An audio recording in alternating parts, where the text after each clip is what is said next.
Good evening, New Orleans. My name is John West. I'm the Director of Advocacy at the Urban League of Louisiana, and welcome to the By the People Debate Series.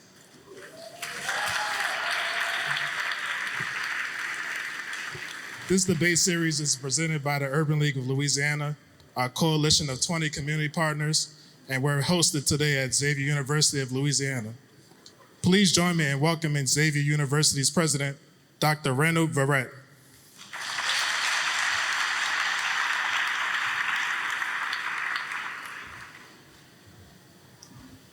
Good evening, everyone, and welcome to Xavier. And by this crowd, I can tell that there's a lot of dedication and commitment to building a better New Orleans, a better Louisiana. People are here. It's standing room only. Thank you. Tonight, we have the ability to work with the Urban League of Southern Louisiana to bring candidates who are dedicated to serve, who want to serve this city and to build a better city. And we're here to listen to them. I thank you for being here, for being attentive, for listening to their questions, thinking deeply, because the decisions you make are important. And remember, suffrage and the right to vote and voting and selecting our leaders is what it means. Welcome here, and we're glad to have you here, and let's do what we need to do as citizens. Thank you.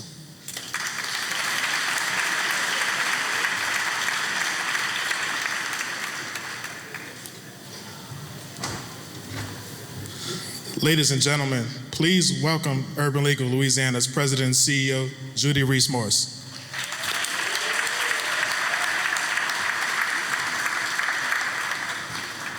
Good evening, New Orleans, and welcome to the By the People Debate Series, presented by Urban League of Louisiana, our coalition of 20 community partners, hosted right here at Xavier University. I am so very, very pleased to have been a part of this very incredible journey. Tonight, we are here for the 8th and final debate, and I could not be prouder of what we have accomplished together. Over the past several weeks, from our first debate to this very last one, we have gathered in schools, in cultural centers, in churches, and universities, like tonight's amazing host, Xavier. We've lifted up the issues that matter most to our families, to our neighborhoods, embodying our city's passion, our resilience, our diversity, and our determination to shape our own destiny. Along the way, we've challenged ourselves not only to critique our city's shortcomings, but to collaborate in realizing its promise. And through it all, one message has been clear. Our community is strongest when its leaders are chosen by the people and when the policies they champion are designed for the people. That is the spirit that has carried this series. That is the spirit of our coalition of amazing partners working shoulder to shoulder to ensure that every New Orleanian has the tools to be informed, empowered, and engaged. And that is the spirit of New Orleans itself, which we all know, which has an unrelenting desire to thrive in the face of adversity. We are deeply grateful to Dr. Verrett and to Xavier University for hosting us tonight in this beautiful convocation center. As one of our nation's greatest institutions and cornerstone of our community, Xavier embodies the very values of leadership, service, and empowerment that this series has aimed to uplift. As we close this series tonight, and there is a little bit of sadness in saying those words, as we close this series tonight, I want you to hold on to that spirit, because this work does not end when the lights dim in this auditorium. It does not end when the final candidate leaves this stage. It continues at the ballot box. It continues in every conversation you have with your neighbors. It continues in the way that you demand accountability, equity, and respect from those who hold office. The future of New Orleans will not be written for us, it will be written by us. And as soon as we really understand what that means, the better off we will be. And when we write it together with courage and conviction, there is no limit to what our city can become. Thank you all for being with us. I wonder how many of you have been at every single debate. Anybody here that's been at every single debate, raise your hand. And let's give them a round of applause. Thank you so much to our partners for standing strong in this work, and thank you for believing, as we do at the Urban League of Louisiana, that the future of New Orleans is brightest when it is shaped by the people and for the people. And now, please welcome to the stage our debate co-chairs, Xavier's Assistant Vice President of Governmental Affairs and Urban League of Louisiana Chair of the Board, Ronald Career, and Xavier's Dr. Billy Castle, Assistant Professor of Public Health Sciences here at the great Xavier University of Louisiana, and she's also a member of the National Pan-Hellenic Council Greater New Orleans chapter. Please give them a warm round of applause.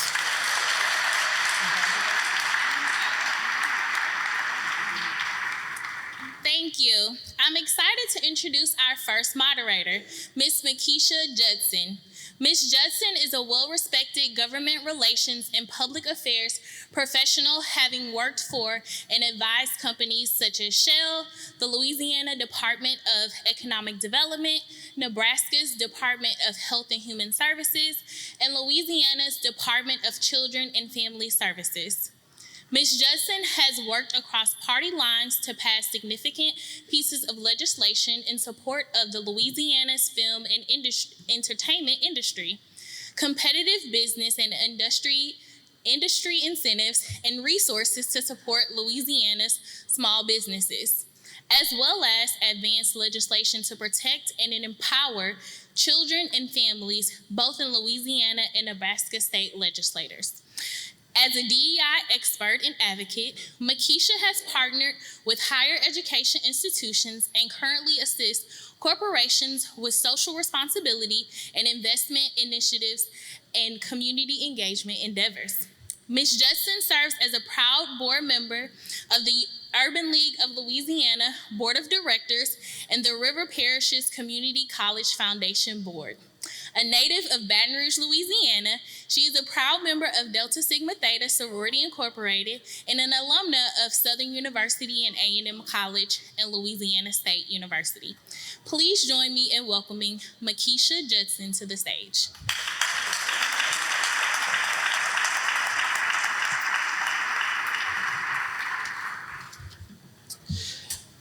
Good evening. I have the pleasure of introducing our second moderator this evening, Mr. Darryl Forges. Mr. Forges is a multi-award winning morning anchor for WDSU. Mr. Forges is also a native of Harvey, Louisiana. Before coming home, Mr. Forges worked as a national correspondent for CNN based in Atlanta, Georgia. While at CNN, Mr. Forges has traveled across the country covering numerous stories, including the White House for both the Biden and Trump administrations, California wildfires, the tragic death of Kobe Bryant, George Floyd protests in Minneapolis, Minnesota, and other national stories. Mr. Forges also worked in Miami, Florida as a reporter for NBC, as well as Montgomery, Alabama for CBS ABC affiliate.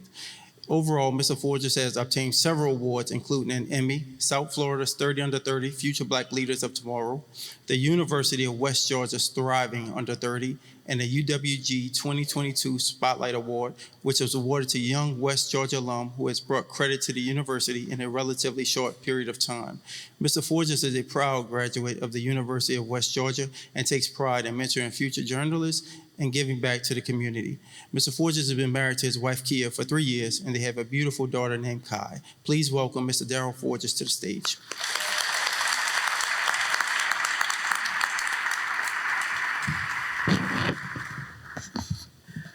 All righty, good evening, everybody. Y'all could do better than that. Good evening, everybody. Yes. I've been up since 3:30 this morning. We can have a little energy this morning, Yes. this evening. All right, so without further ado, let's get things started, shall we? Thank you to our co-chairs and thank you to our hosts and partners for allowing us to be here at Xavier University. Without further ado, please join me in welcoming tonight's candidates seeking to become the next mayor of the city of New Orleans.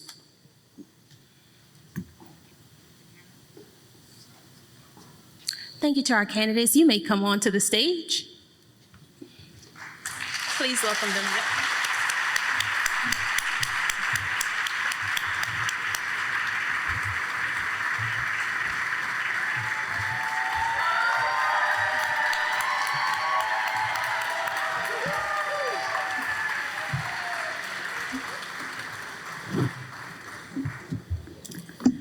Thank you to our candidates for being here tonight. Before we begin, here are the rules for the debate. The candidates have already heard these rules in the back, but we want to share them here with the audience as well. Number one, each candidate will have 60 seconds to respond to questions, 30 seconds for rebuttals if mentioned directly, and 15 seconds for clarifications at the moderator's discretion. We ask that candidates keep their remarks respectful, focused on policy and vision, and refrain from any personal attacks. Thank you. The audience plays a critical role for tonight, but for us to stay on time and keep the debate fair, there will be no applause, cheering, or verbal reactions during the debate. You may applaud during the opening and closing statements and after the debate concludes. This debate is a form of civil discourse. There will be zero tolerance for heckling, shouting, or any attempt to disrupt the proceedings. Audience members are expected to remain respectful and allow candidates to be heard. Anyone who engages in prohibited behavior will be immediately escorted from the venue by Xavier University Police Department. Thank you for your service.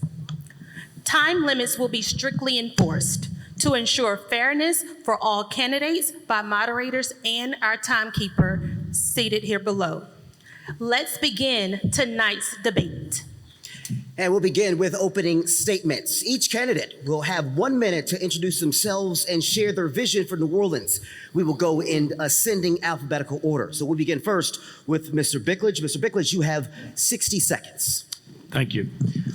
My name is Joe Bickledge, and I believe that the role of the mayor is one of fundamentally management.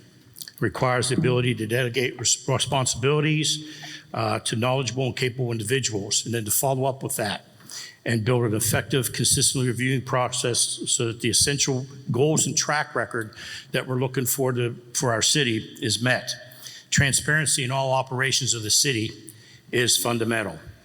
The city's true obligation centers around safeguarding its residents, maintaining infrastructure to support both quality of life and commerce, guaranteeing reliable utilities, and furthermore, the city is responsible for laying a foundation for strong educational opportunities, not just for our children, but for advanced options for adults. Unfortunately, our city has fallen short in these critical areas, and I've decided to run for mayor in order to address these shortcomings and strive for meaningful improvement. As a small business owner, I've had to deal with all these shortcomings, and it becomes hard to survive in our city today. My motivation for seeking office is rooted in the service to the city and to its residents, Mr. not Bickledge? political ambition. Mr. Bickledge, Thank you, 60 Mr. seconds is up. Butler. Thank you so much. All right, we'll now hear from Mr. Butler. Mr. Butler, you have 60 seconds. Hello, everybody. I'm Russell Butler. I'm going to go ahead and get this out of the way. I know it's after Labor Day, but this is this is New Orleans, and I'm a practical man. I will continue to wear seersucker until the weather dictates otherwise. My background is in engineering, construction, project management. I'm a project guy. My vision for New Orleans is to do as much as I can to get government out of the way of progress. We will streamline processes. We will get projects done faster and more economically. The goal of this government would be to do more with less. We have high taxes, we've got plenty of money, we've got a good budget, but we are spending money unwisely, inefficiently. Projects are going over all the time. Projects are being blown up bigger than they need to be. We're going to fix that. Mr. Butler, thank you so much. Now, Ms. Carter, the floor is yours. You have 60 seconds. My name is Eileen Carter, and I'm running to be your mayor. I'm here today to let you know that you have more than 3 options.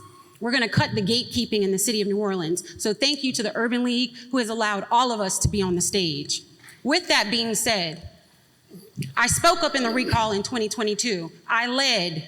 I stood on street corners for 7 months. Our elected leaders who are standing here with us were silent. We put a list together on nolatoya.org. One of those requests was a French Quarter safety plan. Clearly, we see what happened. They are still silent today. I am running because we left the baton hanging and nobody picked it up. Well, I'm here to pick it up. We talk about we the people. I'm speaking up for the people. I was a worker in the city of New Orleans. I built the social media department. Before me, it didn't exist. I actually came to a meeting at the Annex Center, and 5 minutes before I went in, they asked me to build it. Why? Because they know I have vision, and they can trust me. And you can trust me. I have vision. You saw it in 22. I'm gonna speak up for you in those closed-door meetings. Ms. Carter, thank you so much. Eileen Carter, Mayor, number And a 17. reminder for for folks out there, please hold your applause for the duration of this debate. Thank you so much. Next, we have Ms. Collins. You have 60 seconds. Good afternoon, and thank you guys, Urban League, for this opportunity to give me a chance to introduce myself. I am a native of New Orleans, and I stand here before you asking you, what do you want for your city? It is time that we build our city according to the desires of our hearts. It's time that we have a voice that you can trust and an ear that can hear.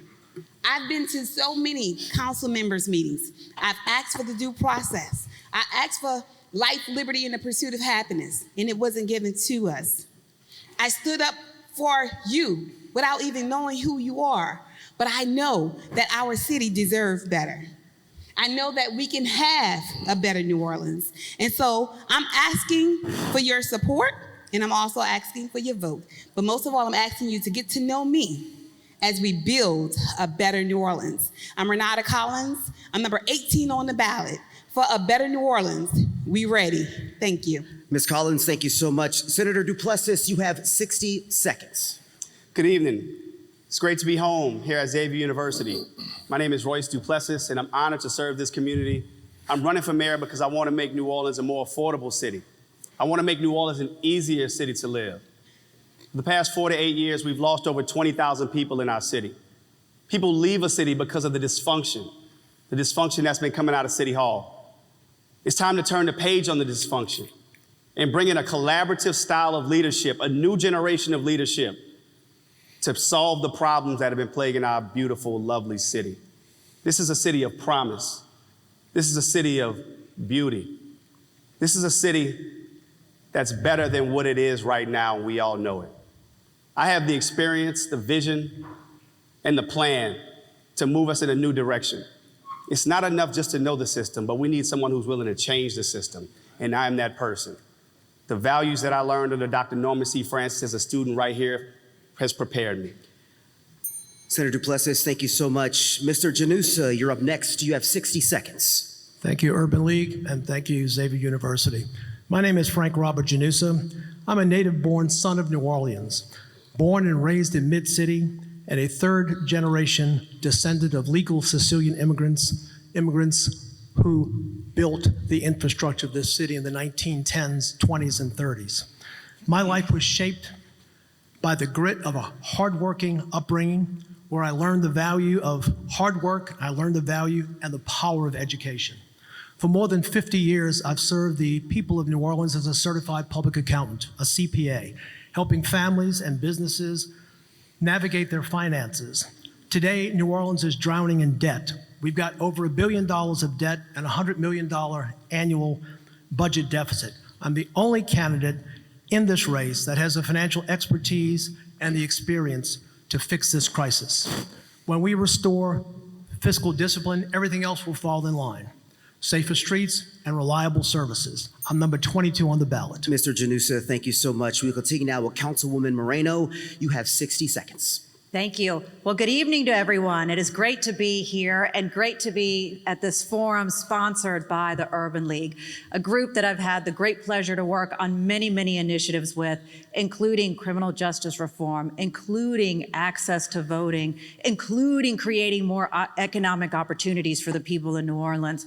And ultimately, I'm very grateful to have also received the Fighter for the People Award by the Louisiana Urban League, because that is what I have always done. From my time in the Louisiana legislature to my time in the city council, I've always fought for the people of New Orleans, and I will never apologize for fighting for the people of the city. And that is what you will get from me as mayor. Always putting the people of New Orleans first, because while some may see a broken city right now, I see a city that is actually full of opportunity, a city where our people not only will thrive, but ultimately their children will thrive. And we will have a city where ultimately our people who have left will come back home. Thank you. Councilwoman Moreno, thank you so much. Now we have Councilman Thomas. You have 60 seconds, sir. My name is Oliver Thomas, number 26, and I ask that everyone join this movement. I was out of office for 14 and a half years, worked with a design and engineering firm for 9 years. I got back into public service because I wondered what happened. Was there a lack of institutional knowledge? Did we stop training people who worked in critical positions? Or was the work ethic gone from delivering charter services? Why can't a 911 call be 10 seconds? Every second after that could be life or death. If they fix your street, why can't it at least take 90 days to come back and repair the hole in that street? If we're paying for twice a week pickup, why can't we be adequate with the one-time pickup? Why did the political class move so far away from the community that they no longer communicate? They don't have quarterly meetings. And in some cases, it seems like there's such a distance between the people of this community and the political class that we have to close that. I not only want to close that gap, I want to reverse the structure. Let's make people first again, business second, and politics as a supporting entity. It's our city. Councilman Thomas, thank you so much. And finally, we'll close opening statements with Mr. Twiggs. Mr. Twiggs, you have 60 seconds. First of all, thank you to the Urban League for allowing all of us to be here and to speak to each and every one of you. Thank you so much for coming out. I know it is late, and so I hope that tonight is educational and informative for each and every one of you. My name is Ricky Twiggs Jr. I am the no party candidate. I am also a licensed professional counselor and supervisor, and I'm a former tech entrepreneur. And I believe more now than ever, the city of New Orleans does not need another politician. It needs a healer in the seat of mayor. For far too long, mental health initiatives have been abandoned in favor of corporate policy and greed, and we have got to put mental health back on the table. If we want lower crime rates, if we want to fix the unhoused problem, if we want to improve education across the board, mental health is the only proven way to do this. I am the youngest candidate up here, the youngest one, and we have got to do so much better for our young people, and I believe that we can certainly do that, and that is why I am here tonight. Thank you so much. Mr. Twiggs, thank you so much. We now move into our coalition question segment. The By the People Coalition of 20 partner organizations has carefully crafted these questions based on the priorities and concerns of residents across New Orleans. Each candidate will have 60 seconds to respond with opportunities for rebuttals and clarifications as time allows. Now, in addition to the coalition's questions, candidates will also be asked individually tailored questions based on their respective platforms and past positions. These questions will only be answered by the candidates they are directed to. Finally, candidates will also receive rapid fire questions in between topic areas. When asked a rapid fire question, candidates are asked to answer yes or no. Please, and I mean please, no elaborations. This is about giving voters quick and clear positions. All right, my mic is sounding nice. My mic sounds nice. Check one. My mic sounds nice. All right, let's go. Each of these questions will be asked to each of the candidates. So starting off with Mr. Bickledge. The mayor and the city council share responsibility for stewarding New Orleans' budget. How would you exercise fiscal responsibility while working effectively with the council to deliver tangible results for residents? Specifically, what is one area where you would advocate for reduced spending, one, and one area where you would push for significant new investment? And how would you build consensus with the council to make those changes a reality? That is power-packed. Mr. Bickledge, you have 60 seconds. Thank you. I guess one thing that's really lacking, and we've seen this especially in the past year, but definitely for the last 4 years, is our city council does not get along with our mayor. Infrastructure. And this needs to be remedied for us in order to seriously get any headway with our city. I mean, our major situation is it doesn't matter whether you don't get along, if you don't see eye to eye. Those people are representing our city, and they have to sit in a room and get along at least for that period of time so they can come up with solutions and get things done for our city. As far as reduced spending, there's a lot of redundancy in our city budget, and that would have to be looked at and revisited. That would be the first thing I would do. The other thing is maybe to combine different departments, maybe public works, so that the same type of areas and concerns are all under one roof. As far as more spending, we got to do something about crime, and we got to do something about infrastructure. Thank you, Mr. Buckledge. I will read parts of the question one more time for Mr. Butler. How would you exercise fiscal responsibility while working effectively with the council to deliver tangible results for residents? Specifically, what is one area where you would advocate for reduced spending and one area where you would push for significant new investments? And how would you build consensus with the council? Mr. Butler.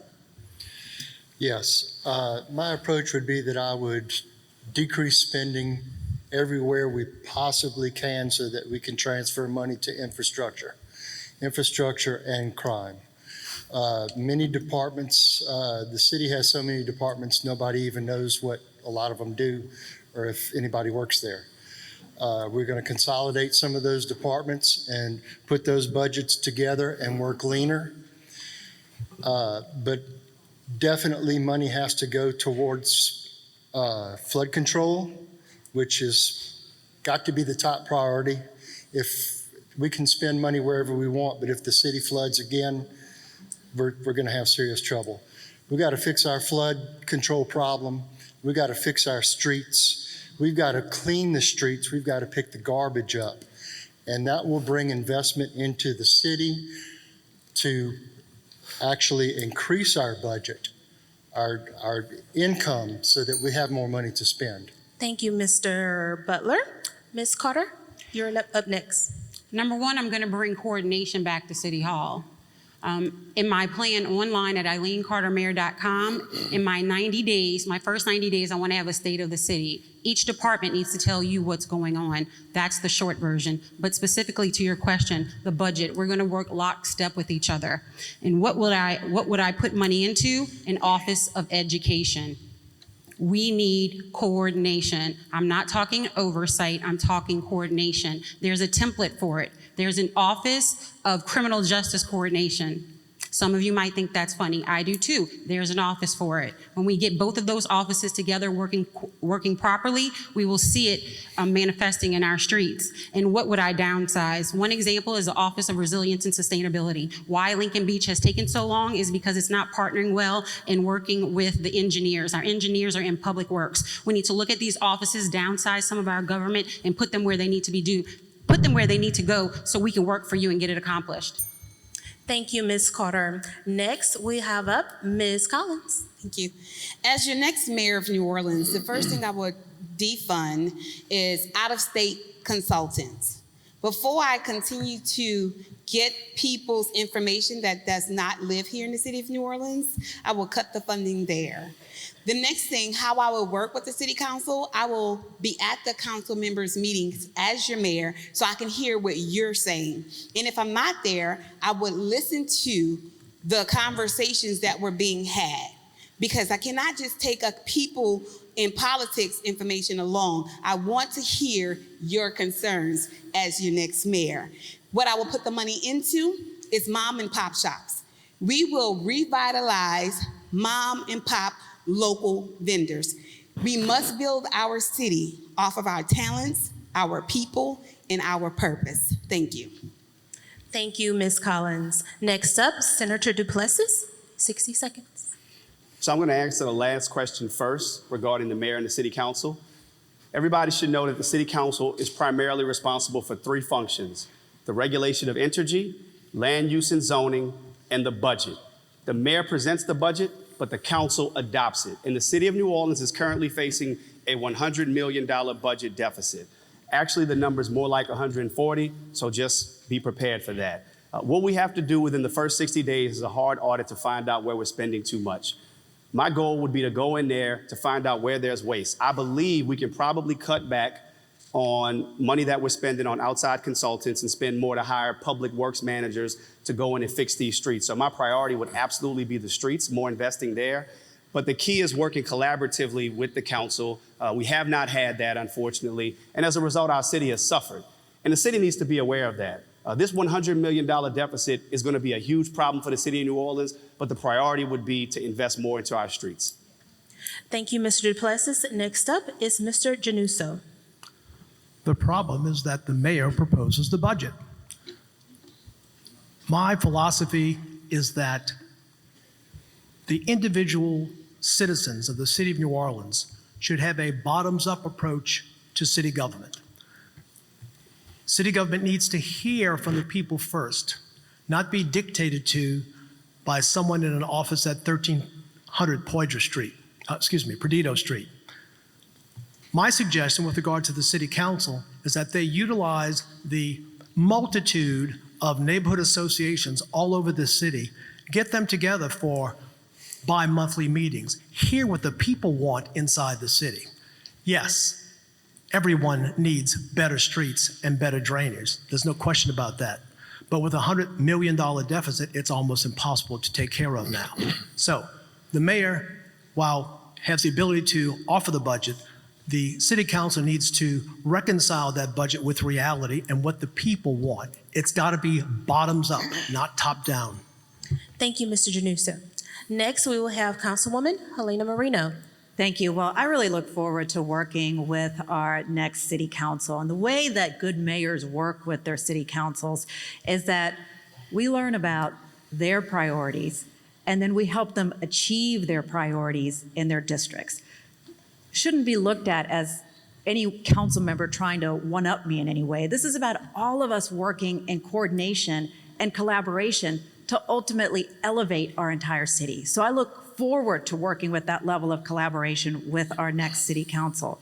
And then when we take a look at my priorities are really the people's priorities. And that means that obviously revamping safety and permits, no doubt about that, making sure that we have great investment in NORD, making sure that we have better investment in our Department of Public Works, create a real street maintenance program. One of the efficiencies that I would put forward is making sure we don't outsource a lot of the work in DPW, bring that back in-house, and that right there will bring savings. Thank you, Councilwoman Marino. Next, Councilman Oliver Thomas. Well, one of the things I like to use is a formula called impact budgeting. If you look at TCA's report on abject poverty that the late Peter Dangerfield did years ago, there are communities that are unaffected by success in this community. If things are bad, they're bad. If things are good, things are not good in those communities. How and why did we under-resource those communities? Dr. Sunita Singh talked about how we resource communities that are unaffected by the economy, unaffected by city services. Let's use that as a formula. When I was council president, I had a retreat between the administration and the council. The late Edgar Chase and Glenn Yancey facilitated that retreat. That was an ability for us to get on the same page. If we differed about a few things, we at least knew the budget where we spent our money would be a priority. I've offered 2 letters in the 3.5 years I've been back asking for a retreat again, because we don't have to like each other to work together. I would cut consulting and unnecessary contracts by training and making sure that civil service employees are adequate to do the job. Thank you, Mr. Councilman Thomas. Next up, and lastly for this question, is Mr. Twiggs. Absolutely. First and foremost, we have to remember that if we are going to effectively work together with City Council, Mayor's Office and City Council, we have to communicate. And so often that communication just doesn't happen, or it falls very, very short.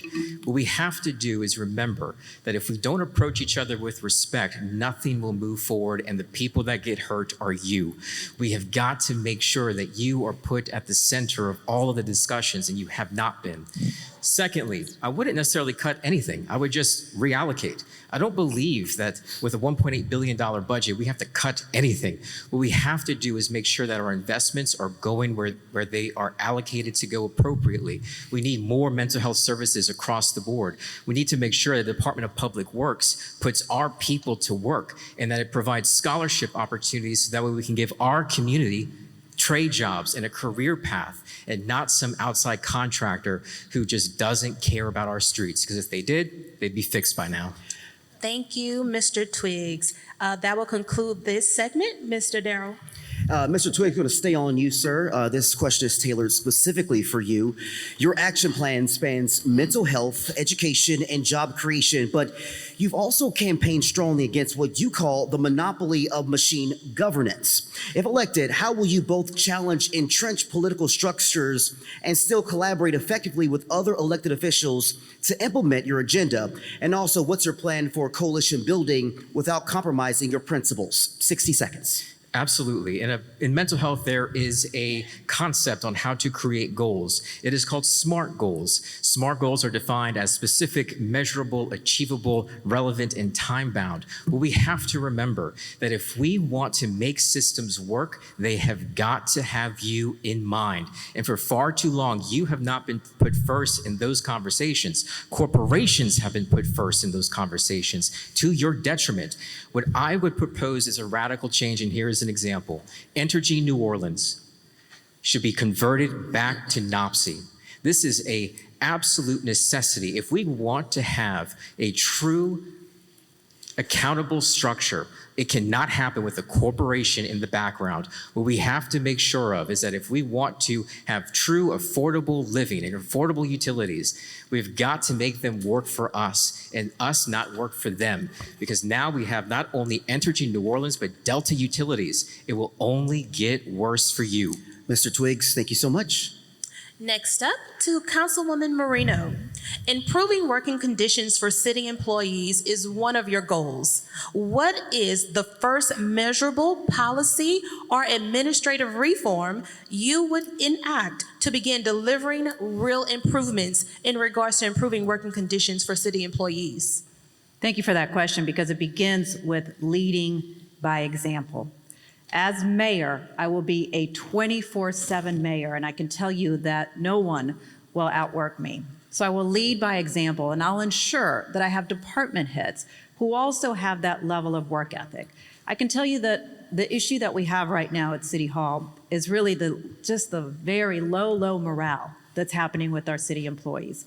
And I can tell you that we have some really amazing city employees who have some great ideas, but unfortunately they don't feel listened to. So the reforms I would be putting in just exemplary department heads, a great leadership team within my mayor's office to make sure that our city employees feel supported, they feel seen, and they feel heard, and ultimately you'll get a better product outside on the city level when you have that level of City Hall organization and leadership. Thank you. Darrell? All right, this next question is for all of our folks up here, but we're going to start with Mr. Butler. And the question is, in recent months, there has been growing concern about the federal government's decision to weaponize the National Guard to assert control over so-called blue cities. In an executive order, if an executive order were issued, deploying the National Guard into New Orleans without the city's consent, how would you as a mayor respond? What legal policy or community-based remedies would you pursue to protect the city's autonomy and residents' rights in the face of such federal overreach? Mr. Butler, you have 60 seconds. My thoughts on this are that I will take help wherever I can get it. Every time I hear about a young man being shot in the street, it just breaks my heart because it's so unnecessary. I want lives saved by any means necessary. I would love to see our law enforcement and our DA office and our courts do what they need to do to protect the lives of the city. And I hope that they can do that and the federal government does not feel that they need to come in. But having said that, if we need help, we'll take help. I don't care where it comes from the state, from the federal government, as long as they're here to protect our rights, protect your right of life, protect your right of property, and not to stomp on people's rights. Again, I say I hope it wouldn't come to that, because we need to do a better job here. Mr. Butler, But I'll take it. Thank you so much. Ms. Carter, your turn now. You have 60 seconds. So the question is, if the federal government is bringing in the troops, basically, what do we do as mayor? Well, number one, I'm no party, so I think I come from a different perspective with being able to have a conversation with them. That's number one. Number two, if they're coming, we need not have a frictional relationship. My conversation would be with my new police chief. Let's have a conversation of where we can place them, where they're not forward-facing and interacting with our residents. Where do we need help? We have what, 800, 900 police officers? We need about 800 more. So where can we work with them, maybe in a task force or something like that? But I don't want them forward-facing with my residents. That's where I'm gonna put my foot down. So let's work with what we got. And y'all saw me during the recall. I'm trying to be nice with how I'm saying this. So I will take care of you and make sure in backroom meetings, the people's voice and the people's will is heard. It hasn't been done. Ms. Carter, thank you so much. And once you. again, a reminder to our folks out in the audience, please, no applause, please. All right. Ms. Collins, it's your turn. You have 60 seconds. Thank you so much. I think this is a great question, considering the fate of where we're at right now. And my objective is to serve and to protect. With that being said, not only will the troops have to learn the culture of New Orleans, but a lot of our current NOPD officers would also have to learn the culture of New Orleans. What am I saying? I have a son, a grandson, he's my son. And we have a certain way that we effectively communicate that is only understood in New Orleans.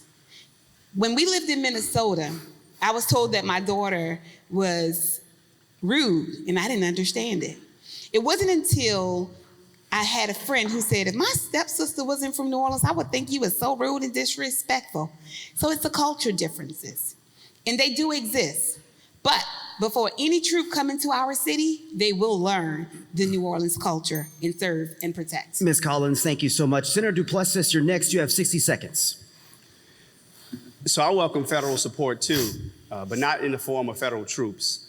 Federal troops are not trained to deal with law enforcement like our local men and women of the New Orleans Police Department. It's clear that this is political theater. Crime is down in New Orleans. Crime is up in Baton Rouge. Crime is up in Shreveport. But we single out New Orleans. But we don't just single out New Orleans, we single out Baltimore, we single out Chicago, we single out New York, LA. Any common themes? Black cities with black leadership. So my message to President Trump is, let's work together. I want your support. Send those resources so we can better resource our law enforcement. Send those resources so we can better resource New Orleans Recreation Department. Send us the resources that we need to keep our community safe the way that we know how, not use us as political theater or as political pawns. We need a mayor that's going to stand up and will not be used in such a way. Senator Duplessis, thank you so much. Mr. GNOHA, you're next, sir. You have 60 seconds. When Hurricane Katrina visited our city and destroyed most of it 20 years ago, I recall that the National Guard was here and they were treated as heroes because they defended the city, defended people, and defended property. When the Super Bowl was here, the National Guard was also here. They were treated with respect. They respected our people. They presumably learned some of our culture, but they were treated as heroes because they filled a very important void at the time. That void still exists because we're down, like Ms. Carter said, some 500-600 police officers. I am the only Republican running for mayor of the city of New Orleans. I believe we had a Republican government in Baton Rouge and one in Washington, D.C. I think that they would be more helpful to me as a Republican mayor should troops be needed in the city. and they would be used here as a deterrent and as a deterrent only. Mr. GNOHA, thank you so much. Councilwoman Moreno, you're next. You have 60 seconds. Thank you. Well, let me start by saying that the National Guard is not a law enforcement agency. They are useful to us during hurricanes to deploy resources, even during major big events as far as crowd control goes. But to deploy them in this manner now actually would be a detriment to the NOPD. The NOPD believes that they would have to be, for lack of a better term, babysitting the Guard troops if they came in. So I would welcome useful federal resources like heavy investment in youth services, like heavy investment in mental health services for prevention. And then if we want to talk about what could be done on the overall crime reduction side, where we do need help, we need additional assistance to get violent offenders off of our streets, to get illegal firearms off of our streets, and to go after the drug dealers. But to not have the conversation with NOPD or with city leaders as to what is useful is not going to be beneficial. Councilwoman Moreno, thank you so much. Councilman Thomas, you're next. You have 60 seconds. One thing I would do is sit down with our federal and state partners and give them a history lesson on education. Mandatory minimums didn't work. Rating our African American communities and neighborhoods of black men and boys didn't work. Building more prisons in America didn't work. The $1 million a day they're spending in DC could be for early childhood education. That money could be to help spur in opportunities for young entrepreneurs. Black women leave the nation and start a business, but 6 months later, they don't have resources to stay up. We could use that money to make a difference in our community. All of the data, and when you raid a work site, you're stopping the work. So much of it doesn't make sense to me. Yes, all of us want to be safe. We want to make sure that our people are protected and that they don't lose their lives. But the same old playbook will get you the same old results. Councilman Thomas, thank you. All right, Mr. Twiggs, you're next. You have 60 seconds. Councilmember Moreno is absolutely right. The National Guard is not to be used as a police force because they are not. And also, we are not in any stage of disaster currently. And might I remind each and every one of us, when Russell Honoré came here, the first thing that he said out of his mouth was, "Put that damn gun down." Because what happens when people see troops? They get afraid. They become fearful. We have to remember that when we inject something into our communities, the results are not always positive for you. We don't have the time to figure this out.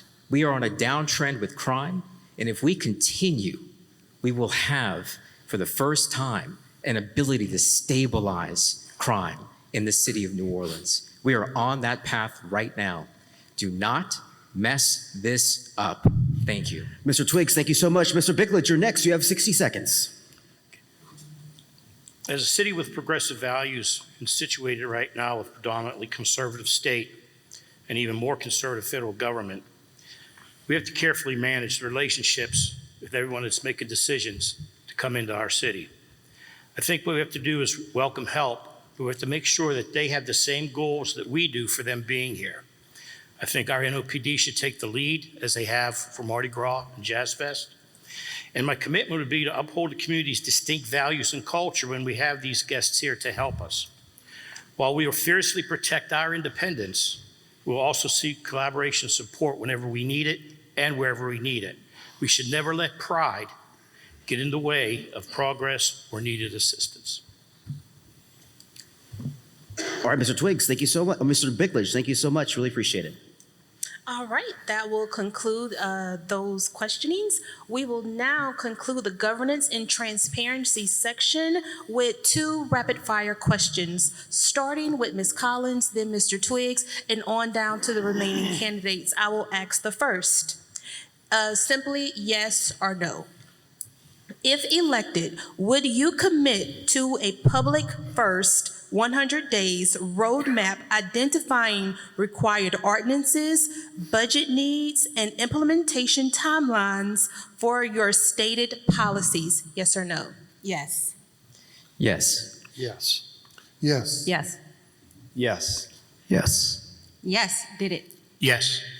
Thank you. All right, the next question, we're starting over on the other side with Mr. Bickledge. Do you support a citywide language access policy mandating multilingual forms, plain language instructions, and live or virtual interpretation options? Yes or no, starting with Mr. Bickledge.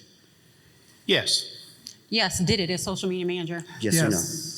Yes. Yes. Yes. No. Yes. No.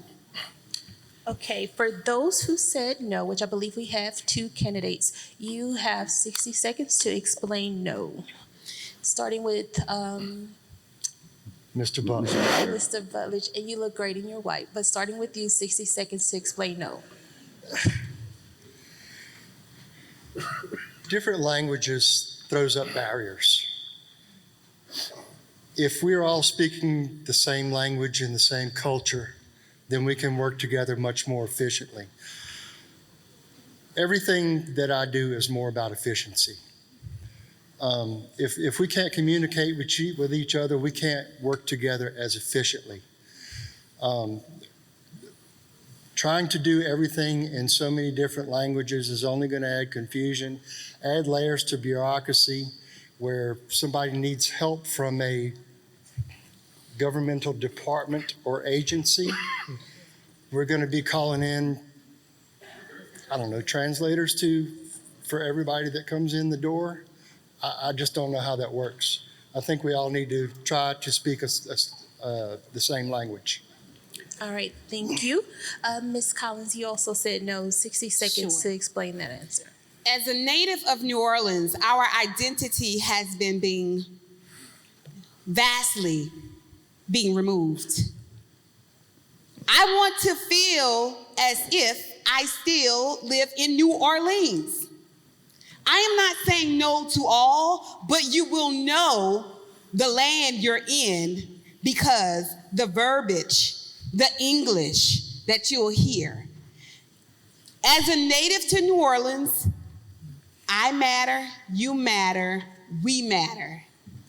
There are some things I do not mind bending, but you will be priority as a native to New Orleans. Thank you. Thank you. Ms. Collins. That will conclude that segment. We will now move on to topic 2, economic development. This will be a question for all candidates.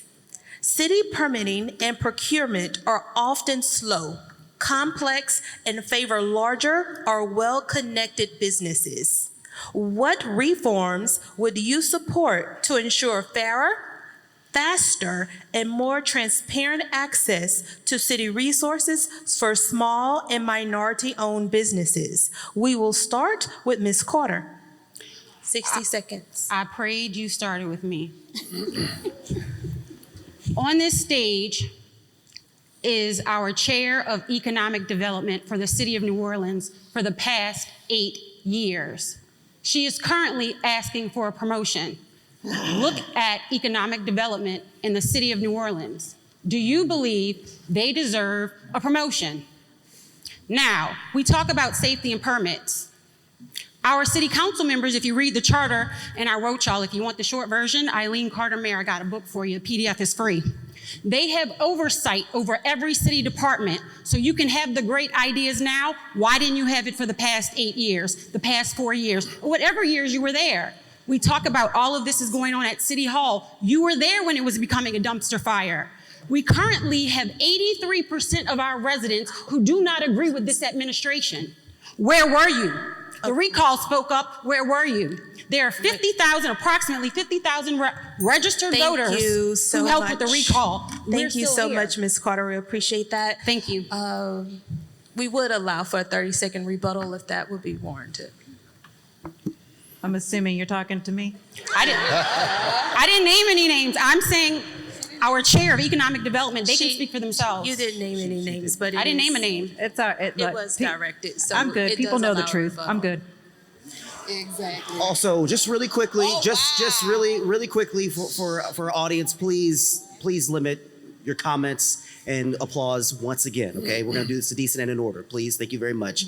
We know that you, of course, you didn't mention her by name, but we know who holds that position. That is Councilwoman Helena Moreno. Councilwoman, you have the option to whether or not to respond to that. Would you like to respond?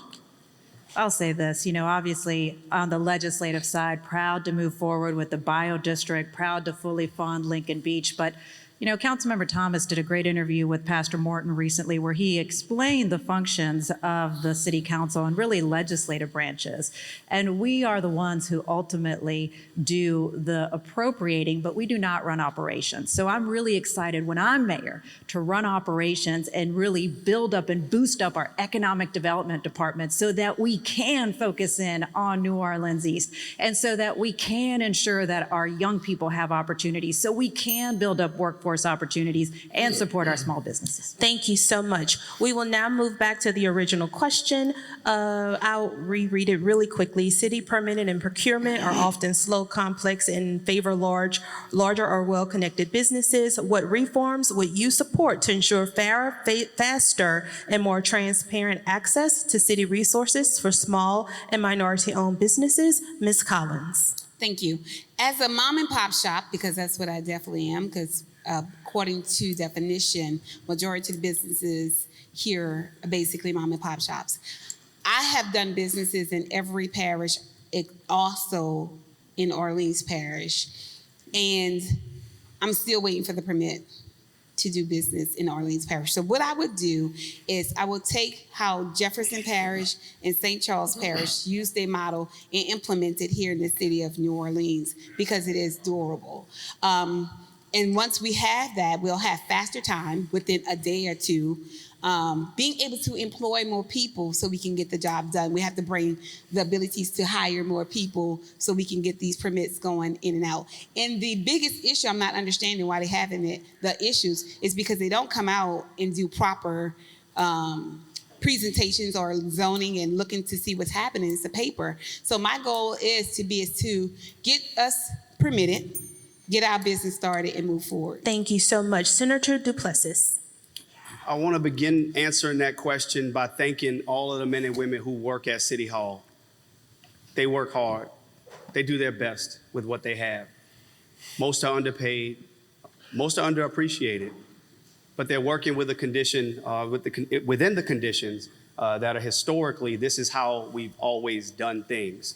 And we need new management in City Hall that takes us in a new direction. One of the things many people don't know is that across departments, there is not a standard procurement process. So when you don't have standard procurement processes across departments, that leads to inefficiency. Specifically with safety and permits, huge issue for our city, for individuals and business owners. I think we need to look at true consolidation and how we cross-train our employees. I want to empower the staff at City Hall to know what the right and the left hand's doing so that they can actually grow in their capacity. That creates accountability, that creates transparency, and that creates more effectiveness. So we got to take it from 1985 to 2025.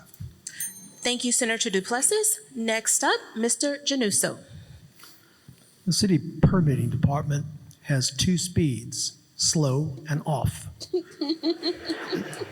And I don't say that to get a laugh. The point is that the city permit department is a draconian exercise in futility. You cannot keep doing the same thing over and over again and expect different results. That's the definition of insanity. Now, with regard to city permits, we should institute a live stream type of dashboard. We've got all of these incredible tech entrepreneurs that have come in from everywhere across the country and some homegrown. We need to get them to develop this dashboard so that we can see real time what's happening with regard to permits, perhaps on a business by business basis or an industry by industry basis. Second, we've got an Office of Economic Development, which has a budget of less than $2 million, which is 1/10 of 1% of the city's $1.8 billion budget.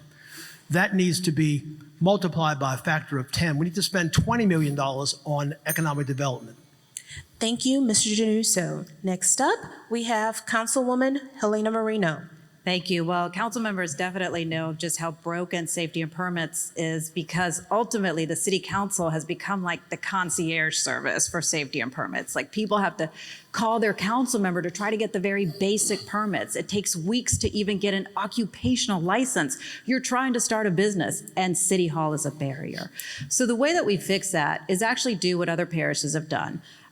You look at what Jefferson Parish did several years ago. They brought in outside experts and just did a whole revamp of safety and permits. That's what I would do, because that is what is necessary. You need better technology, you need training of employees, and ultimately you can start to make some significant changes within just the first 3 months of doing this type of revamp. And overall, about a year later, you're going to have a much more improved system that is actually workable, where no longer will City Hall be a barrier to getting things done. Thank you. Next up, Councilman Oliver Thomas. Well, one of the things city government has to do is be as aggressive at helping people get their permit as it is at shutting people down if they find out there's a problem with their permit. Why not do what I recommended along with support from Councilmember Morrell a few years ago? Why not issue provisional permits? That's right. There are other parts around this country, if the state is approved, if you've been in good standing and doing business and you've checked most of the boxes, if you have 1 or 2 boxes left, allow you to open your business and start paying taxes. Let's do that. Let's unclog the permitting office. Let's have benchmarks and performance plans. Okay, Oliver, how many permits you have on your desk? Oh, I have 25. Well, what are you going to do to get it to 15? Once you get it to 15, what do you do to get it to 10? Performance plan, benchmarks. And then the last thing that we need to do is look at the city as a map. Let's have pilot programs. Whole Foods is on Broad in Bienville because of $1 million subsidy. Let's not keep putting everything by the sliver by the river. Let's use Gentilly and New Orleans East. Let's have a New Orleans East Economic Development Office stand alone. Thank you, Councilman Thomas. Appreciate you. I'm sorry. Next up, Mr. Twiggs. Hold on. That was good. That was real good. All right, I'm ready. When city offices do not communicate to one another, who gets hurt? You, right? I'm sure you guys have noticed that at certain points in time, your trash isn't picked up, or that the drains by your home are still clogged after years, or your streets are still messed up. When you look at it from a business perspective and you're attempting to get your permits put through, you might run out of money before you actually get approved. This is awful. This isn't a way to treat businesses. This isn't a way to keep residents here. What we have to do is we have to make sure that there is transparency across the board. And the best way to do this is to tap into technology that is growing quickly throughout the US. One of the best ways is to have a blockchain technology that runs your dashboards. So that way, when a permit ticket is put in virtually, you can actually see where it's getting paused or stopped, and you can see what you need to do to make it go all the way through, or what you need to do as the resident. We have the technology, we just have to implement it now. Thank you, Mr. Tiggs. Next up, we have Mr. Bickledge. All great insights by everybody up here, but there's so many things wrong with our safety and permits department. Everyone out there could probably tell us what the problems are. I deal with the safety and permits department probably 6 or 7 times minimum a year. And there's always people down there that know what they're doing and know how to get things done. But it always seems like they're circumventing a system. So my guess is that maybe it's not so much the people, but maybe the system or what was put in. Did administrative people get involved in an area they knew nothing about and come up with something that just doesn't make sense and blocks flow? I think we start with a complete overhaul of the system, bring in someone that's familiar with it, sit down with the different departments of what they needed done and where their problems are. And I think we can work this out with our people inside that are already working there. I think we have a great bunch of people down there, and they know how to get things done. They just have problems, working through the system. All right, thank you so much. To close us out with this question, Mr. Butler.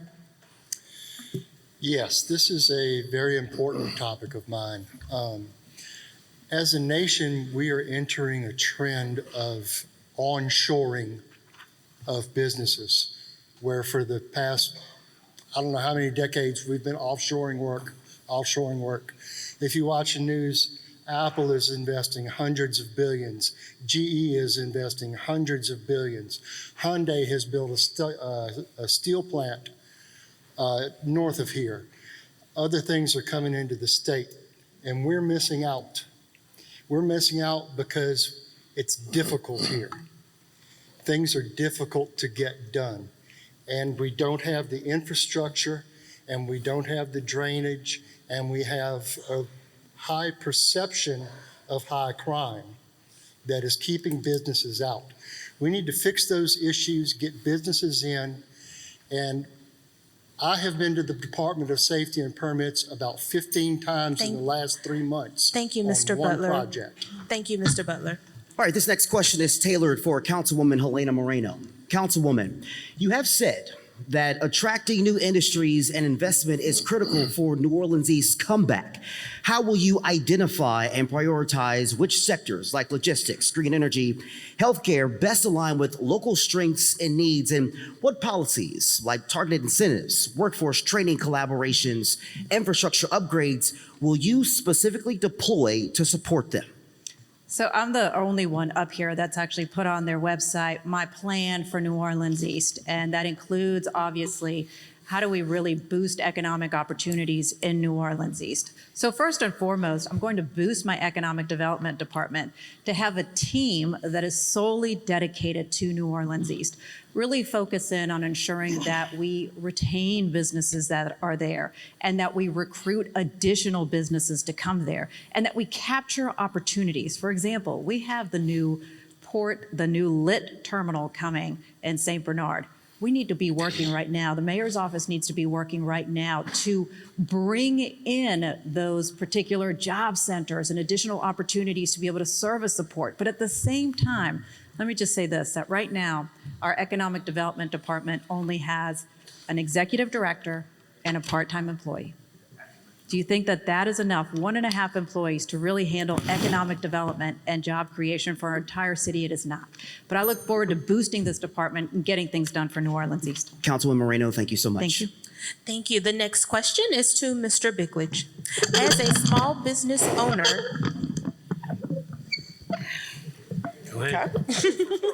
Mr. Bickledge, as a small business owner, you've seen the challenges of operating in New Orleans. What is your assessment of how equitable the small business ecosystem is today for minority and women-owned businesses? And if elected mayor, what specific policies, procurement reforms, or capital access strategies would you put in place to close those gaps? Okay, first off, small businesses that have been existing in our city for years are struggling. And it's hard to attract new business when existing businesses are having trouble with crime, infrastructure, utilities. And, you know, before we can attract new, we got to save the ones that we have. I believe in the last 4 months, 26 bars and restaurants have shut down permanently. A lot of them are struggling.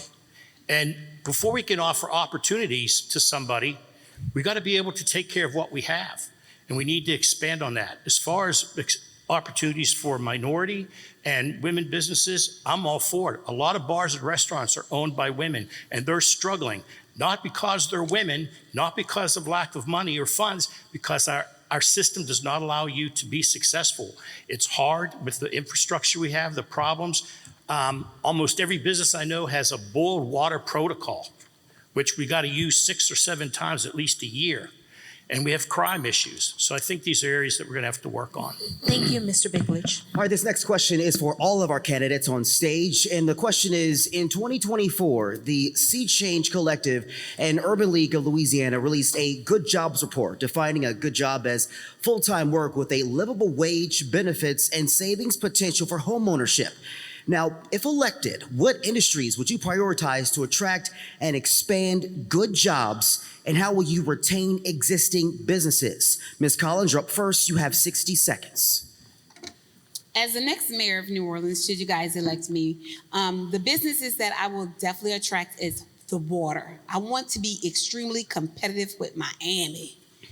I want to bring in water ferries, water taxes. I also want to take in white label the rideshare services. I also want to white label the Uber Eats. And when I say white label, let me explain what I'm saying. That's like create our own city service line of rideshare, our own Uber Eats under the city name. And so what that will do, I have a whole plan that is in place that will, if you're an Uber driver, if you go to the airport, you would have minimum $25. I've heard that they were paying $8 at one time for you to go to the airport. That's unacceptable.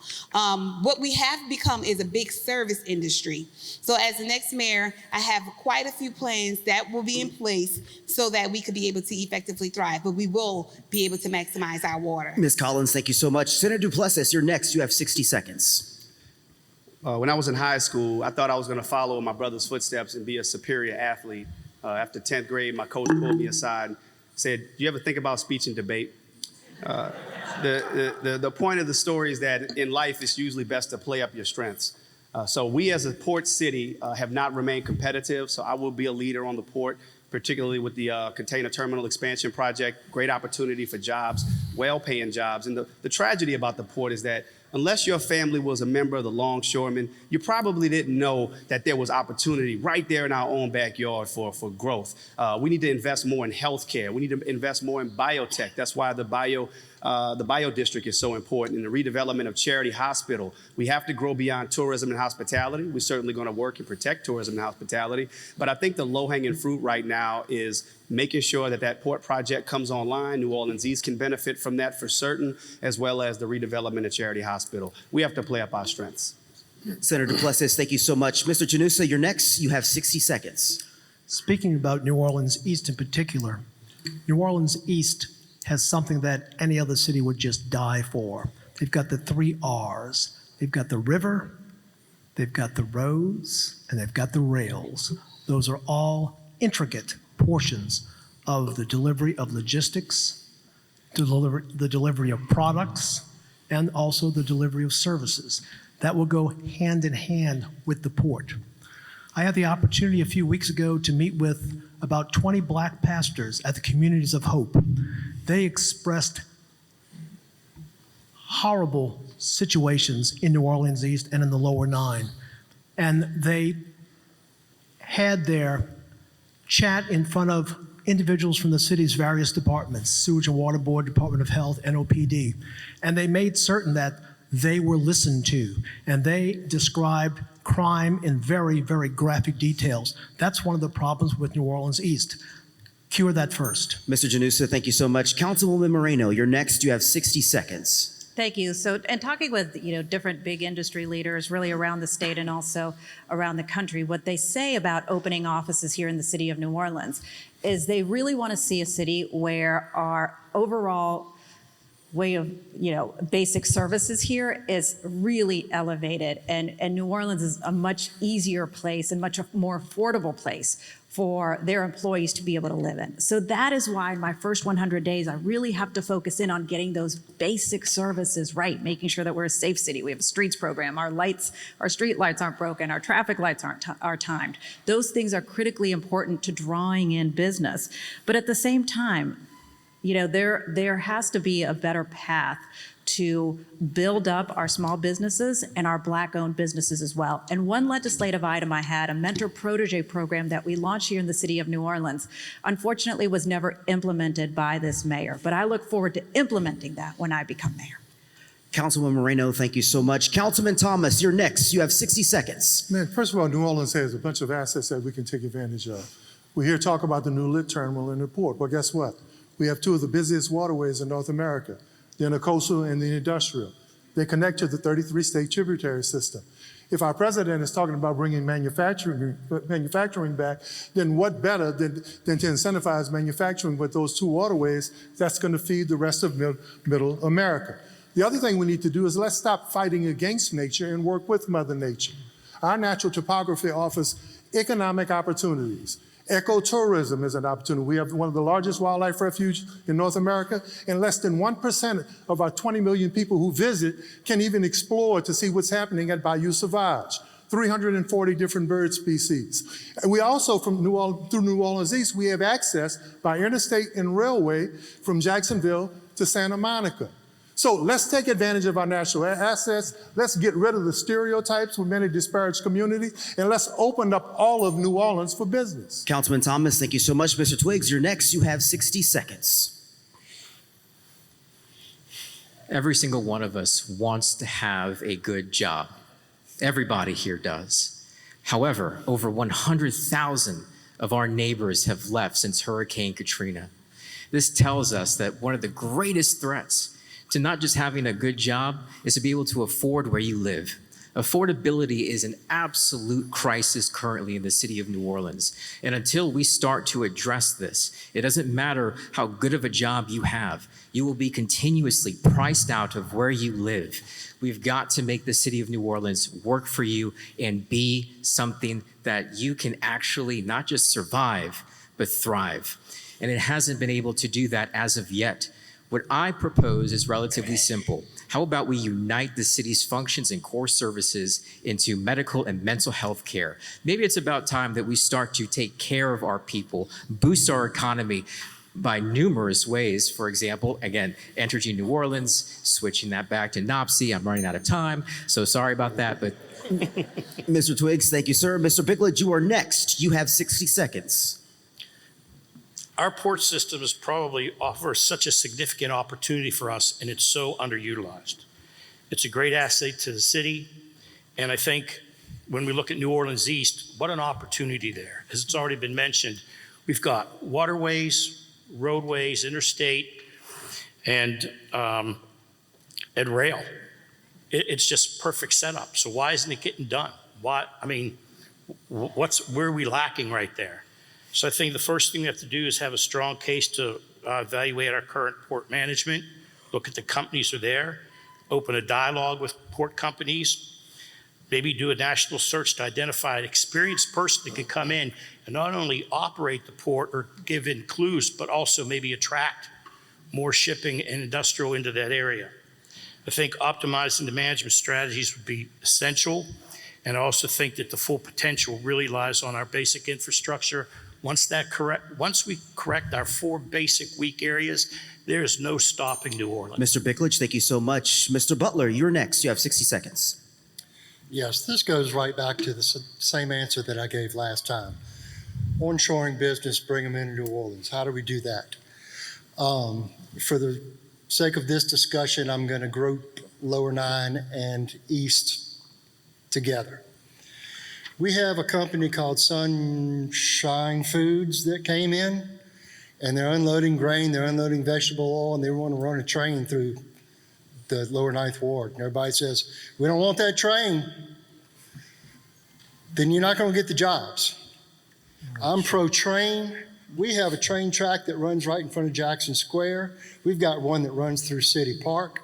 We'll have one that runs through the Lower 9th. I'm pro-train, I'm pro-ship, I am pro-truck to the interstate. I am pro whatever gets business into the East and the Lower 9th Ward, provide jobs for those people, provide stores for those people, provide groceries and the necessities that they need. Mr. Butler, thank you so much. Ms. Carter, you are next. You have 60 seconds. How are we going to bring jobs to New Orleans? Number one, we need to stop and reverse the exodus. I have a 5-point plan. It's on EileenCarterMayor.com. It starts with affordable housing, safety, economic development, workforce. It has been decimated by these administrations and these elected officials, our infrastructure and community outreach. They like to keep us ignorant. With that, I would like to have a city-wide business internship program. There's a lot of gatekeeping in New Orleans, and certain people get certain internships and whatever.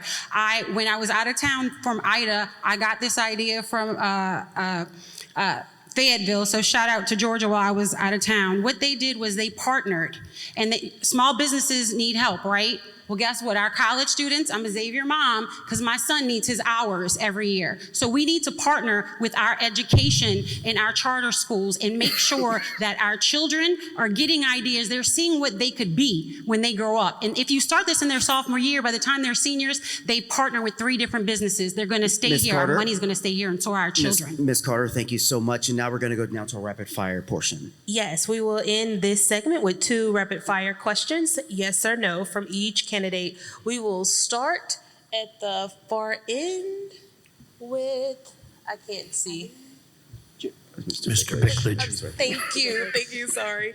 All right, will you ensure land use, redevelopment, and city investment decisions do not continue to displace Black and Brown residents, but instead empower them to stay and build equity? Yes or no? Yes. Yes. Yes. Yes. Yes. Yes. Yes. Yes. Yes. Thank you. All right, the next rapid fire question. We're actually going to start right here in the middle with Councilwoman Helena Moreno here. Will you work to ensure, and we'll go down here and then we'll go all the way down to the other side, okay? So first off with Councilwoman Moreno, will you work to ensure economic development resources are equitably distributed and targeted toward underserved areas? Yes or no? Yes. Yes. Yes. Yes. Yes. On the other side, far end? Yes. Absolutely. Yes. Yes. All right, thank you so much. All right, thank you. Just so our candidates will know and be monitoring of your time, we will complete this next segment and then you will have your break. I'm sure you were probably wondering, but we got you. All right. Our next segment is quality of life. The next question will go to Mr. Januso. You've emphasized bringing inclusive prosperity to the mayor's office. What specific actions, whether in contracting, workforce development, or public health, would you prioritize to directly improve the quality of life for Black residents or other historically marginalized groups? How will you ensure these actions are measurable and not just aspirational? Well, I'm glad someone is reading my platform. Thank you. In order to bring quality of life to people in the manner that you've discussed, we've got to first start off with a revamp of the educational system. We've got immensely wonderful universities in this city, of which Xavier is one.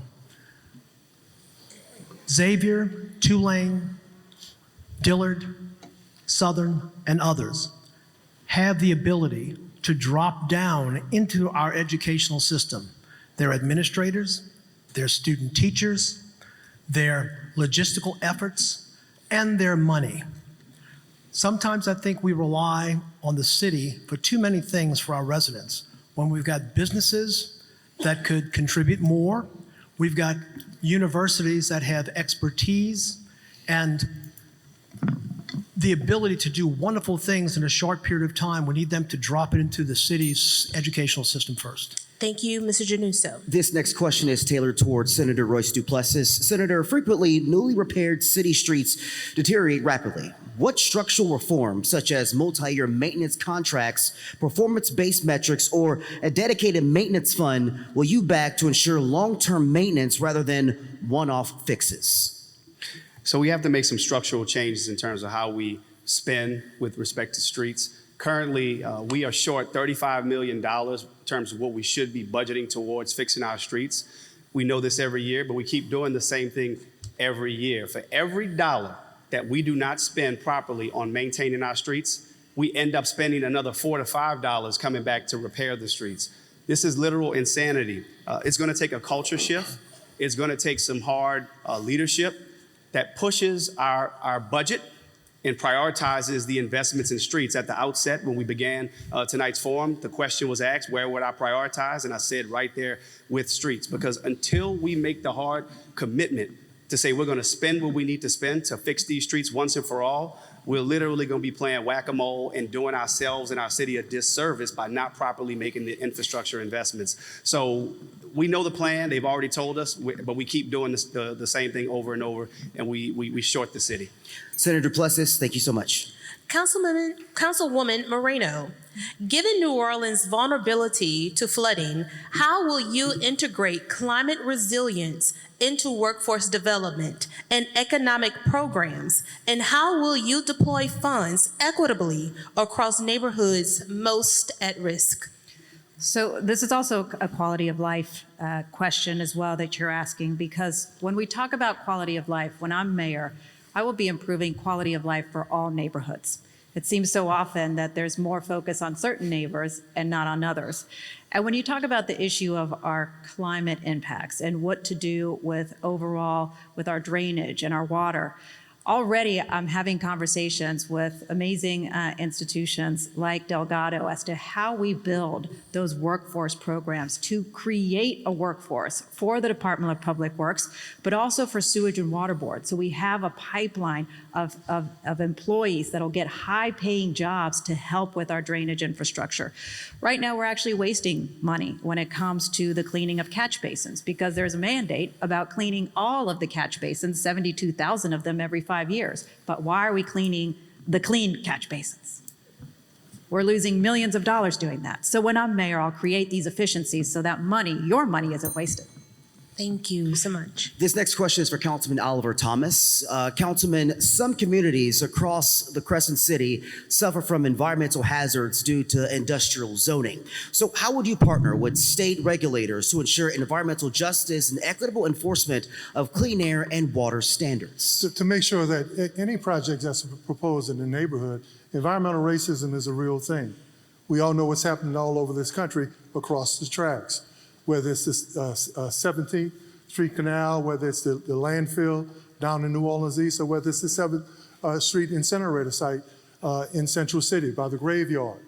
Let's make sure that there's environmental quality studies that's done, traffic studies that's done, air quality studies that's done. So when people say that they just want to grow and do business, not if it runs people out of their neighborhood, not if it threatens their air quality, not if it threatens their way of life, not if it promotes cancer. But let's respect historical African-American neighborhoods the same way we respect other neighborhoods. They've earned the right to make sure that their neighborhood is thought of first, not just about a job, but about a life.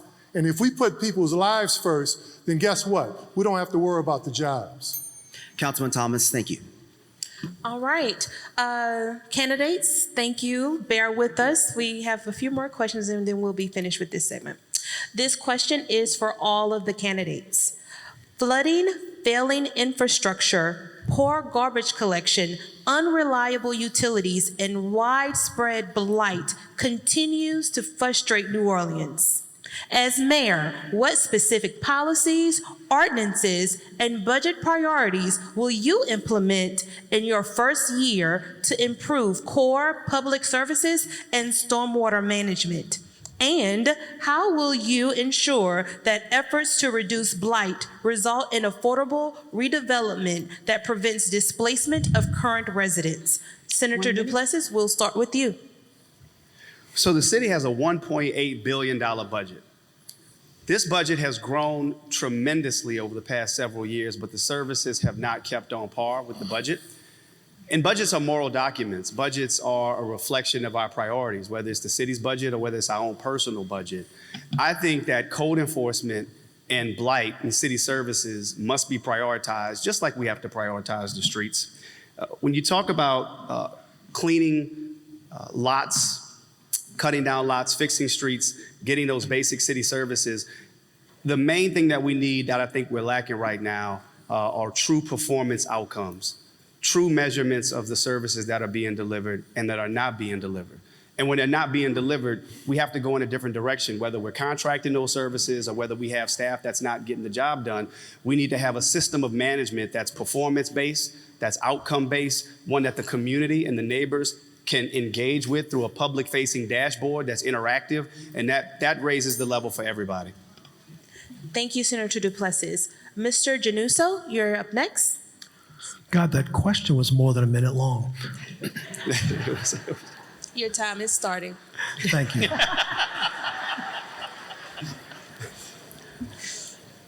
I often wonder, we talk about the fact that we've got wonderful city workers, they do a great job, the department heads are all wonderful, but for some reason, everything is still goofed up. I just can't imagine how that's a possibility. You cannot have a 1 and a 0 balancing off like that. It's either yes or it's no. Either the department people and the department heads are doing a great job or they're not doing a great job. We've got to figure out why.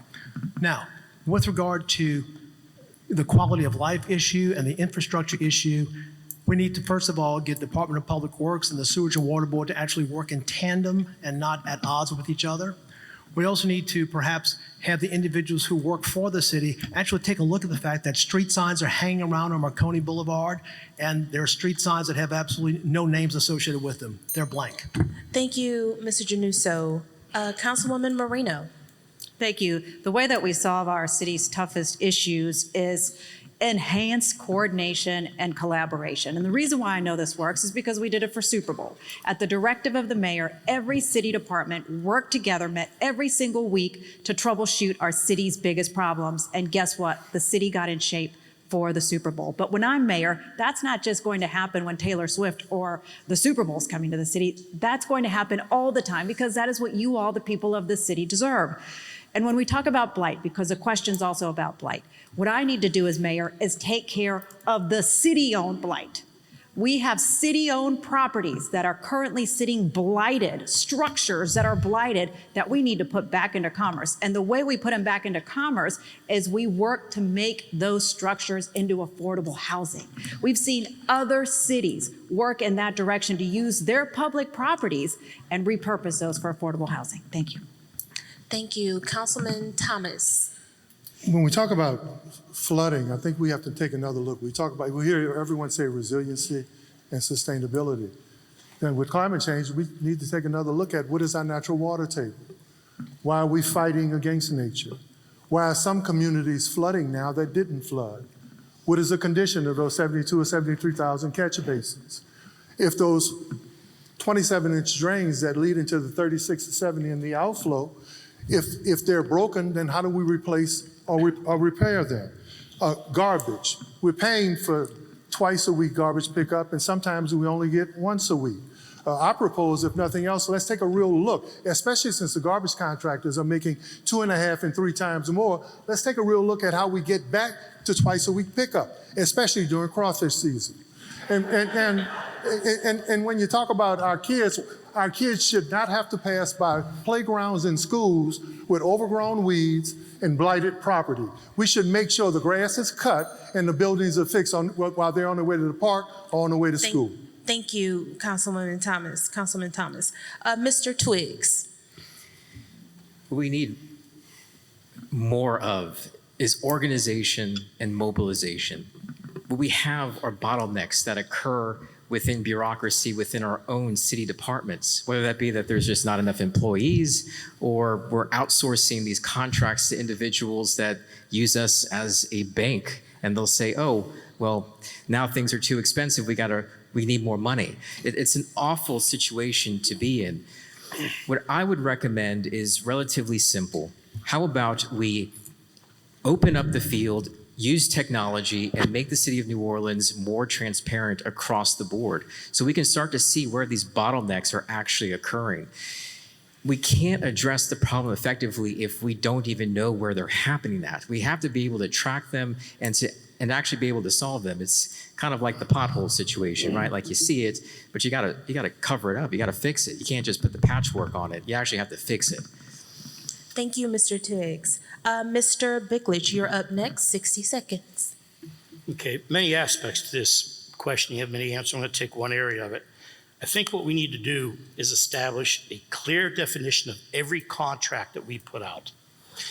I mean, sure, all parties that are bidding understand their responsibilities and what they're supposed to deliver on. Insert penalties, clauses, maybe even good performance bonuses, because that's obviously cheaper than the cost overruns that we experience. We also need to implement rigorous enforcement and protocols for the contracts to guarantee that the work is getting done properly and we don't have to revisit it less than what the life expectancy was designed of when we put the bid and the contract out. Conduct regular reviews and inspections to the contractors, have people on staff or people within our city that maybe work with them and maybe learn learn. Maybe that's an incentive we put into the contracts, that they have to employ certain people within our city so they can learn that skill set, and maybe we won't have to go outside the city for so many of our contracts. Thank you so much. We appreciate that. Mr. Butler, you're up next, 60 seconds.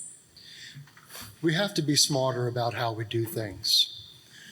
And that comes down to a lot of times orienting the pace and the structure of how you do projects. If your catch basins are stopped up, everybody's seen this, the water gets on the street. You see those bubbles coming through the cracks in the street? That's air coming up and water going down, washing out the substrate under the street, and your street falls apart. So it doesn't do any good to come fix the street if the drains are still going to be clogged up. I have also seen instances where they will come in and replace a sewer trunk, dig up a street. Project takes forever. And when they leave, all the sand from that project has stopped up all the catch basins. And then you call to get the catch basin cleaned out. You know how long that takes? 4 months, minimum. Thank you so much, Mr. Butler. We appreciate your response. Mrs. Carter, Ms. Carter, you're next. Number one, I believe we need a New Orleanian running our city. We're at a crossroads, New Orleans. We had 8 years of a non-New Orleanian running our city. To run our city, I believe you need to understand the people and the culture. We're at a crossroads. Check your hearts. We tried it. It did not work. 83% of us agree.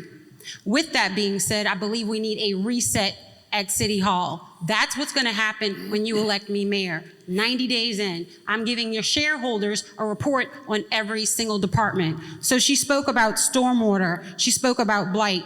Well, I think it's also important to know who chairs our resilience and sustainability committee for the past 8 years. I think that's an important conversation when we're talking about stormwater, right? And they're up here again asking for a promotion. We need to know what our elected officials have been doing. That's number one. Number two, let's snake the pipes. Remember a long time ago we found some cars and sofas in there? Let's see what's in there. Let's work from the catch basin to Sewage and Water Board, and let's move our city forward together. Thank you so much. Any room for rebuttal? Yes or no? It's up to you if you would like. Oh, just Are you looking at me again? No, I'll talk about this because look, the work that we've done through the Climate and Resilience Committee has been really astounding. We've invested more than $200 million into grid hardening, and we did that and not put it on ratepayers' backs. We were able to apply settlement dollars in a lawsuit against Entergy to do grid hardening so you can be better protected for storms. But we also were able to create community lighthouses all throughout our city, which are those microgrids that are now available in different churches. And we are now working to even build that beyond that with $32 million, also from settlement dollars from this Entergy lawsuit, so that we can build resiliency. So that climate committee has done a lot of good. Thank you. Thank you so much. No, thank you so much. We will end this segment with Ms. Collins. Thank you. Thank you. So what I guess I'm hearing is that it's time that we have resources that hit the ground that we can feel, because we don't need just to say what has been done, but not have feel the effects of them. So as the next mayor, you'll have trash service that you only pay for what you use. If you put in 2 bags of trash, you'll pay for 2 bags of trash. You'll be compensated for recycling, and compost pickup will be free. This works when I lived in Minnesota. It can work here. I will connect housing vouchers to blighted property. While assisting those who are receiving housing, we will also work to ensure that you're able to become a homeowner using the blighted property. Also, we will relocate homeowners back to their property. We were supposed to get $26,500 from FEMA for 4 years after Katrina. That hasn't happened yet. We were also supposed to get 100% financing from HUD. I will work on that. And as far as the flooding, we will use the research that we did with Amsterdam to make sure that our streets are equitable and reasonable and drivable. Thank you, Ms. Collins. All right, this next question is tailored for Senator Royce Duplessis. So, Senator, hurricane proofing and climate resilient upgrades like fortified roofs, permeable pavement, and rainwater systems often carry upfront costs. So, how will you collaborate with lenders, green banks, or philanthropic partners to expand financing access? And will you propose tax incentives or rebates to make these upgrades viable for homeowners? Absolutely. We've already done it. We've been doing it at the state level. We actually just passed a piece of legislation this last session to provide for a tax credit for those who do take advantage of the fortified roof program. The fortified roof program is the most effective and most efficient way that we can begin to lower the cost of homeowners insurance. But we cannot wait on the state. The city also has to step up, which is why, as part of my opportunity agenda, I'm proposing that the city stand up its own fortified roof program. My goal would be to get 25% of homes throughout the city of New Orleans with storm weather resistant roofs. That will incentivize insurance companies to lower rates. It's the best thing that we can do. It's the best step that we can take. You know, resilience can no longer be defined for New Orleans as something that's reactionary. It has to be something that's forward thinking. Resilience is about preparing for what we know is coming. And we have to work with both private with private banks, but that's something that we can also invest in at the local and state level. Senator Duplessis, thank you so much. Councilman Thomas, as someone focused on service improving the RTA, would you support expanded investment in bus rapid transit? Are microtransit options in historically underserved corridors?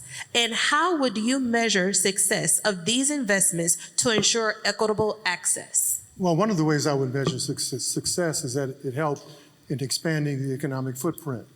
When we talk about regional transportation, we really don't have regional transportation. It's very difficult for people to get from Algiers to Elmwood or out to the riverfront. It's very difficult for people to get from New Orleans East just downtown. So if we're going to have real transportation, let's take a look at the region, sit down with our regional leaders. But also, let's talk about, there's a whole nother issue that my family was concerned about, and that is for those who are disabled. My sister would sometimes, and my mother, wait for the lift. Sometimes the lift would come, sometimes it wouldn't. The handicapped community in New Orleans is also part of the economic opportunity in our community within the city of New Orleans, especially if they had reliable transportation. We can't be a metro region, right, with no, you stop at this parish border, or you can't go to this part of the parish. So we're gonna have to get in the room and work with our leaders, and we can't help the people in New Orleans East and Algiers if they can't get to another part of the city of New Orleans. Thank you so much. All right, next is our rapid fire question. We're gonna start this with Senator Duplessis, going down the line, all the way down to Ms. Collins to go back over there to the other side, okay? So starting with Senator Royce Duplessis. Do you support, yes or no, creating a dedicated city department or budget line for climate resilience infrastructure such as solar hubs, green infrastructure, and flood prevention? Yes or no? Yes. Yes. Yes. Yes. Yes. Yes. Absolutely. Yes. Yes. Okay, thank you. Well, this will conclude topic 3. Candidates, please come forth. And as we are bringing up our candidates, we want to remind you that we are being live streamed. So thank you to our online audience who are also participating in tonight's debate. Darryl? Absolutely. We really appreciate all your hard work and dedication. And as of now, we're getting our candidates back here on the stage. And without further ado, we're going to get back to our topic number 4. And this topic really details about education. So now let's go ahead and get this started, shall we? This question is for Ms. Carter. Ms. Carter, you have pledged to create an Office of Education if elected. Now, beyond its formation, what concrete powers, funding sources, and accountability measures will you give this office to improve outcomes from early childhood through high school? And also, how will you measure its impact on equity, especially for students in underperforming schools? Across the board. Well, I think when you're from here and you know our our people and our children, I believe you can really make a difference. So I am a graduate of Ursuline Academy, and one of my really good friends from there left, and she is now in Memphis. So she's one of the people I'm like, reverse the exodus and come home. But what she did in Memphis was she took a school that was open to everyone. And when I tell you she has created a situation where these children are now, the entire school is getting scholarships. They're doing international things and all of these and amazing things for the kids. And I'm like, why can't our children have that? So what I asked her to do was create a plan, literally to create our Office of Education. As we know, it has been too separated for too long. We've had no control or no voice in education, and we saw what happened after Katrina. We moved from the public system to the full chartered system. My son was in a chartered school. I'm not going to go through it, but we had an issue, and it did not work well for us, and we didn't have a voice. Ms. Carter? I'm going to bring that voice back to our residents. Thank you so much. Really appreciate it. All right, now we have a question that will go to all candidates, and remember, you have 60 seconds.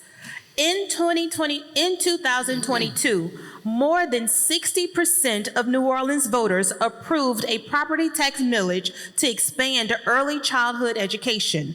However, even with the millage and state matching funds, over 1,300 children under the age of 5 were left without subsidized seats this spring due to the lack of funding.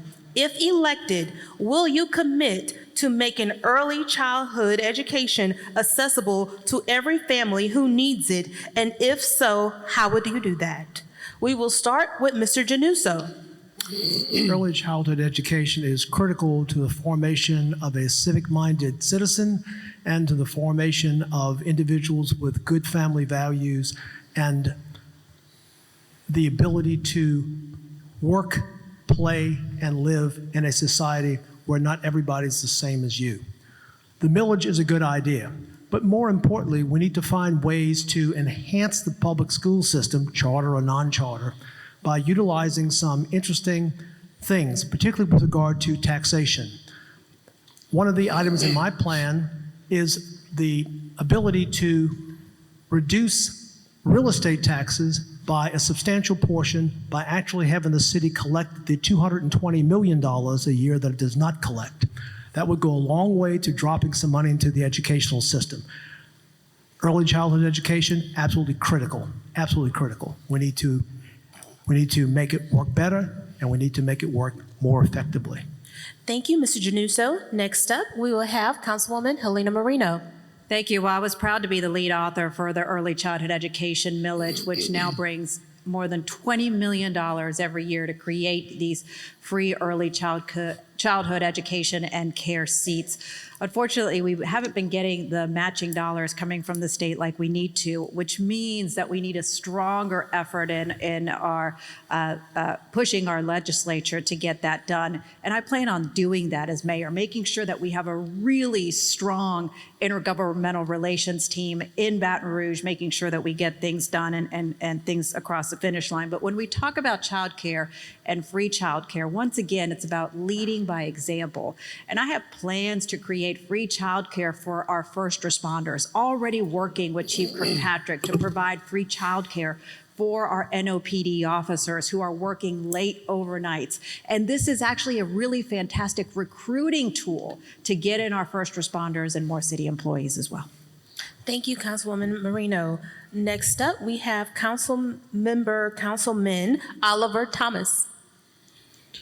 Well, the first thing, the 1,300 kids who don't have access to a strong, smart start, we know what happens with them. 69% of violent juvenile offenders are functionally illiterate.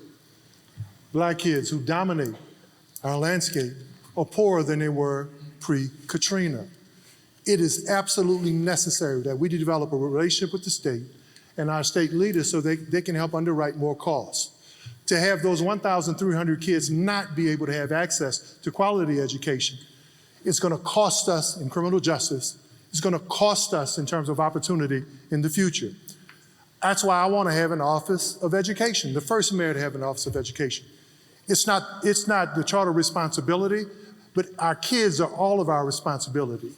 work with our superintendent, work with experts like Dr. Patrice Santino, people like the Agenda for Children, and Melanie Robinson at Training Grounds to make sure they can help us understand what we need to do as partners to create more opportunity. Thank you so much, Councilman.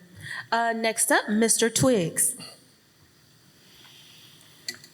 When it comes to early childhood education, we have to really, as Councilmember Moreno was talking about, we've got to make sure that the state is held accountable in releasing funds to us that we are definitely owed and due.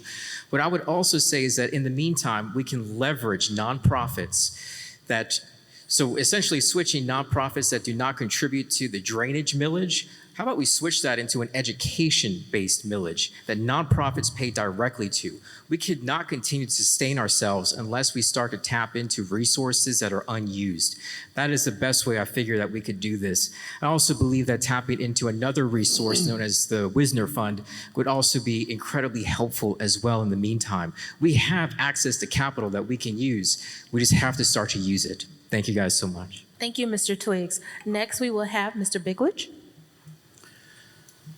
I think, as was mentioned, education is not directly run or overseen by the mayor's office, but it doesn't mean it should be overlooked. And I think there's a lot of things that the mayor's office and the administration can do to support education. As far as the millages, I guess what we'd have to do, what I would do, is I'd bring somebody in who knows the education system, who knows about early education programs, and work with them and take their advice, sit down and come up with a program so that we have a good way to communicate between our education system and the people who are making decisions and what the mayor's office can do to support it. If we ever look at maybe combining that or doing that together, that's something that maybe I'm not fully familiar with. But first we have to come up with a way and understand the problem and the issues and the needs of our education system and support it 100%. Thank you, Mr. Bigledge. Next up, Mr. Butler. Yes, education is one of the keys of economic development. If you've noticed, a theme through what I've talked about through the night is bringing in businesses to the city. If we don't have an educated workforce, they're not going to come. Now, I'm not going to say I'm an expert on this program. I really don't know anything about it. But it seems to me that if we have a millage, if we have a set amount of money for the early childhood education program, and they say there were 1,300 seats short. Well, where is it written in stone how much one of those seats cost? Can we look at the program? Can we lower the cost per seat so that more kids have access to it? I don't know who runs the program, but we need to get with them and see if we can achieve something like that. Okay. Thank you, Mr. Butler. Next up, we will have Ms. Carter. It's going to take regional relationships to get money from the state with regard to our early child care. That's number one. And I think as we've listened to everybody up here, we see how important having an Office of Education in the city of New Orleans actually is. Like I said, we lost some control, and we don't want to, have oversight, but we do want to have coordination. Because our children, the truancy rates are ridiculous. Our children are not reading. We're not even talking about losing cursive. Our children do not know, and sometimes we've been living in this bubble and we don't know what we don't know. So I believe we need to have an advisory council. If you read our charter, our mayor and our city council members at any time can call for an advisory council. That is residents that come and tell us what we need to do. And guess what? That's what we need to do. We need to listen. We need to bring people to the table, sit them down, experts and our residents in those fields, and listen. I'm not an expert in education. I'm an expert in strategy, and I'm an expert in making things happen. So I'm going to listen to you. We're going to make a plan, and we're going to follow it. Thank you so much. Ms. Collins. Thank you. As I was preparing for today, I was considering how we learn from children. Do we give a child a book and say walk, and they begin to walk? Or do they see our example and they begin to walk? Do we give them a book and say mom, or do we teach them to say mom and they say mom? What am I getting to? We have to get back to an education and information that comes from within us. I will definitely utilize the tax credit program that implements untraditional learning. We already have teachers who are moving away, so that's why we had seats that were unable to be filled and monies that was not able to be spent. So what I plan to do is to give mom and pop shops and small businesses a voucher system where they can have an apprenticeship from early on learning, and we can teach our children the things that will make sense in our future, in our current. Thank you. Thank you so much. Senator Duplessis, to close us out with this segment. I always smile when I think about my grandmother who ran Hume Center, Child Development Center, right off Bienville in Mid-City. Early childhood education, high quality early childhood education is economic development, it's crime reduction, it's workforce development. There is economic argument to be made, but it's also a moral imperative. That's why I'm proposing a universal 0 to 3 access to high quality childcare for everybody in the city of New Orleans. There should be no reason why we can't achieve this. The City Seats program was a great first step, but we can't wait on the state, we can't wait on the federal government. We have to be a convener, and the mayor's office is in a position to do that. I also want to promote a reading by 8 program to make sure that our kids are reading at grade level by the time they hit the 3rd grade.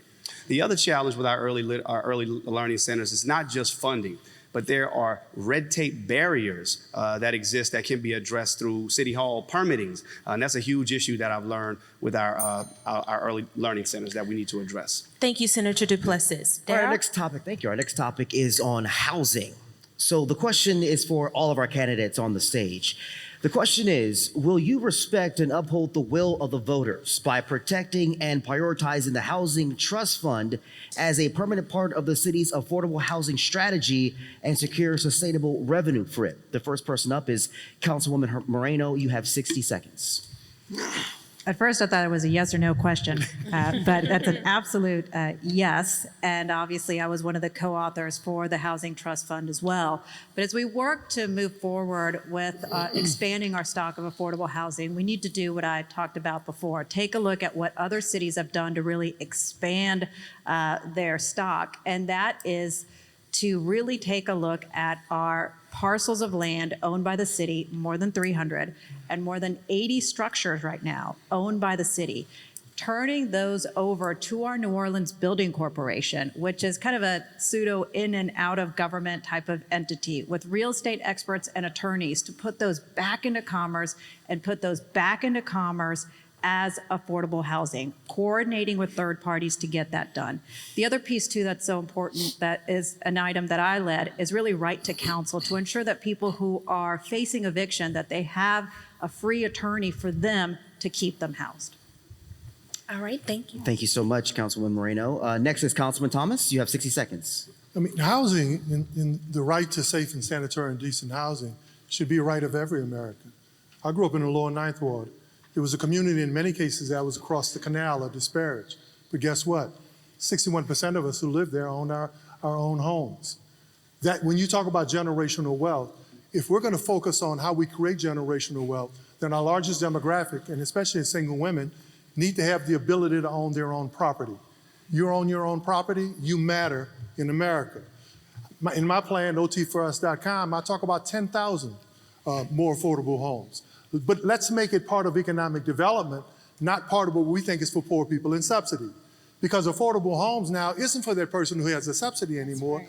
It's that young engineer, that teacher, that law enforcement person, that young professional. So let's get rid of the stereotype and let's get back to a city where no matter what community you lived in, you had the ability to own your own home. Remember when you could be a waiter downtown in New Orleans and buy your own house? Councilman Thomas, thank you so much. Mr. Twiggs, you're next. You have 60 seconds. Can I get a repeat on the question, please? Yeah. So will you respect and uphold the will of the voters by protecting and prioritizing the Housing Trust Fund as a permanent part of the city's affordable housing strategy and secure sustainable revenue for it? Oh, absolutely. This is a no-brainer question for sure. But I believe first and foremost, what we have to remember is that housing is just one part of that overall problem. The city of New Orleans is not affordable enough for you. When it comes down to it, utilities, now we have gas with Delta Utilities. We have to start to look at how to make life more affordable across the board, not just necessarily with housing. That's just one specific problem. We have to also look at the rest, the add-ons that will absolutely and have been destroying us. Rising insurance rates are not going away anytime soon. And we can look at fortified roofing as a solution, but we must remember that solar panels years ago were also a solution.